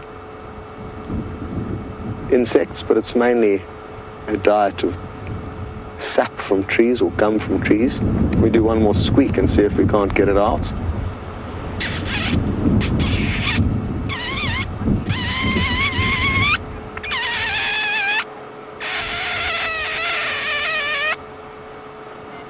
We've got a little bit of movement there. Jeff has just mentioned that if you do that same noise in America, you'll get raccoons coming to investigate. So that's interesting. It's such a pity that we can't get a better angle. I'm trying to think of how we can reposition to possibly try and poke our noses in that hole, but I don't think we're going to get lucky. So let's just stay here and maybe they will poke their heads out. We are very close to them. We're probably only about 4 meters away, so it would be an incredible sighting if we did get them to come out, but I fear while we are this close, we may not get lucky. What I'm going to do is I'm going to turn the spotlights off for a while and see if that doesn't allow them to relax. Oh no, and you can't see anything.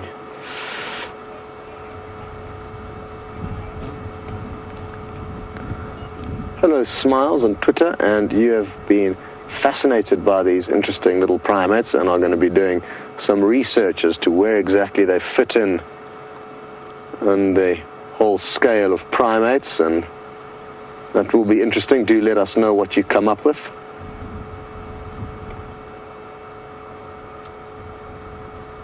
This is the lesser bush baby that we get in this area. You also get the greater bush baby, which is far larger. And that hole is very small that they're squeezed into. I'm actually surprised they could fit in there. It's probably only about 2 inches in diameter. Patricia, you've commented on that ginormous eye that keeps peering out at us from that hole. It's ginormous in relation to their head. It's almost about a third of the size of their head is taken up from their huge eye, which obviously aids them in hopping from branch to branch at night.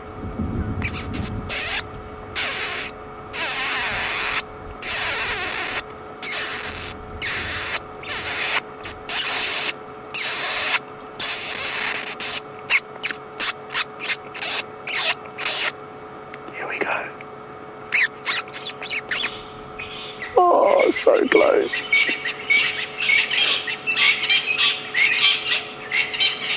You can see its little ears poking out there.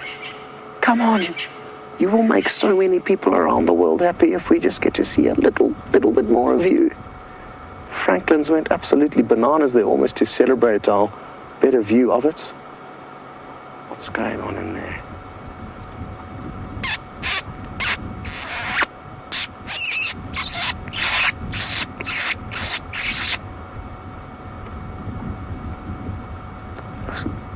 Looks like it's trying to groom itself, certainly bobbing its head up and down. That you'll be able to see.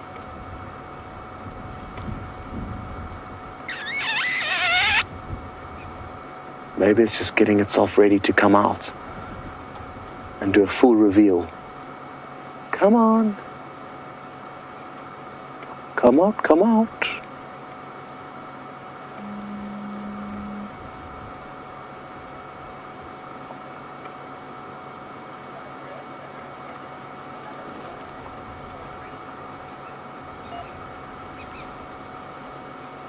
Not having much joy here, but I really do think it's going to be worth sticking around, because if it does decide to come out, we are going to get absolutely spoiled with some incredible views.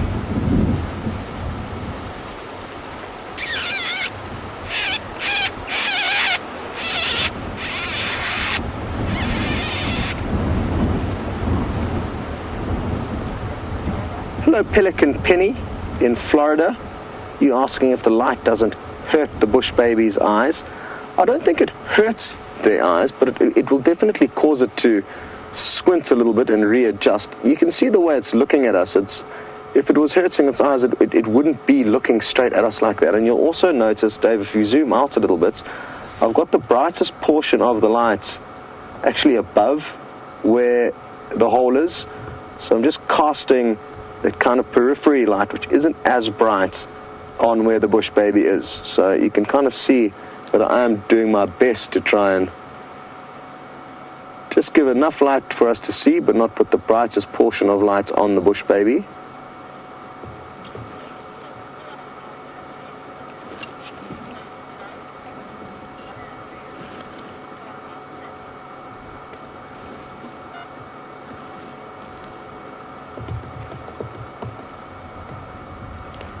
Come on. Come on, little bush baby.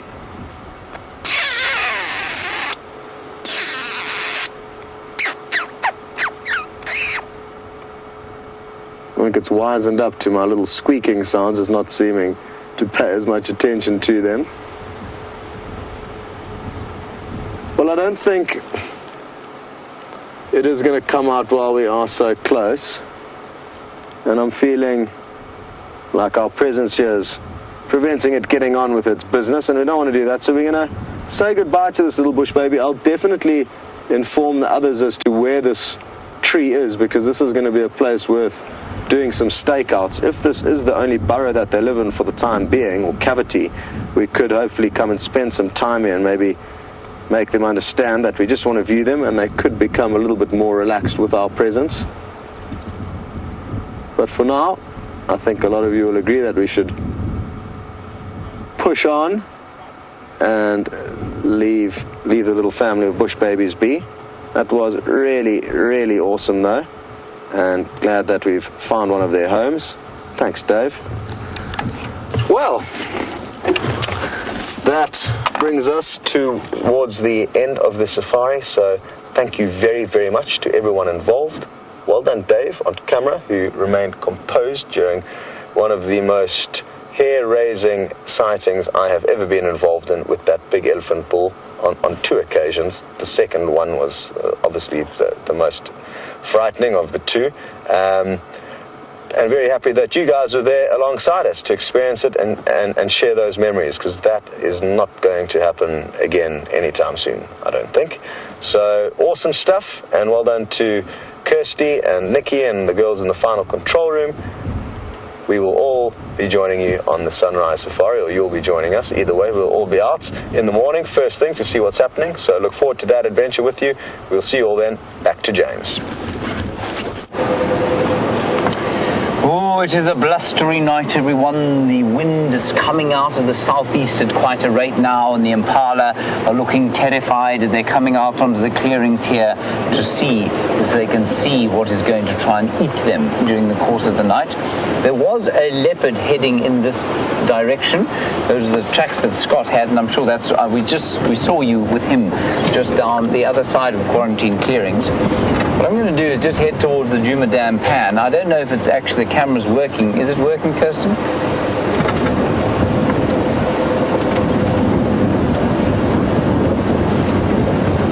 It's up and down, so we can't see it at the moment, but I'm just going to go and check if he hasn't possibly come past for a drink. Now, our male leopard came past this area yesterday for a drink. Apparently it is working on our website, so that's good. But just in case there isn't a leopard heading towards the water for a little bit of a drink on a hot day like this, I just want to have a quick look.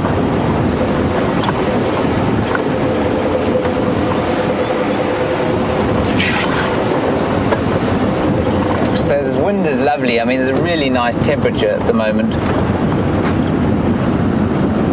Not so gendry. Another herd of impala down there, so obviously not many leopards around this area now, unless one of the impalas is about to be devoured.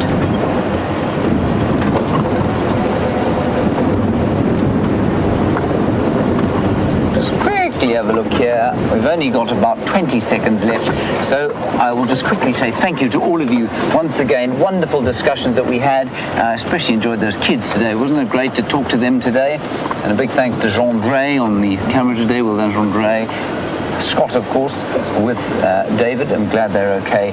And a big thank you to Kirsten and Nikki in the final control. We will see you tomorrow at 05:30. And when the dawn breaks, stay happy where you are, and see you then.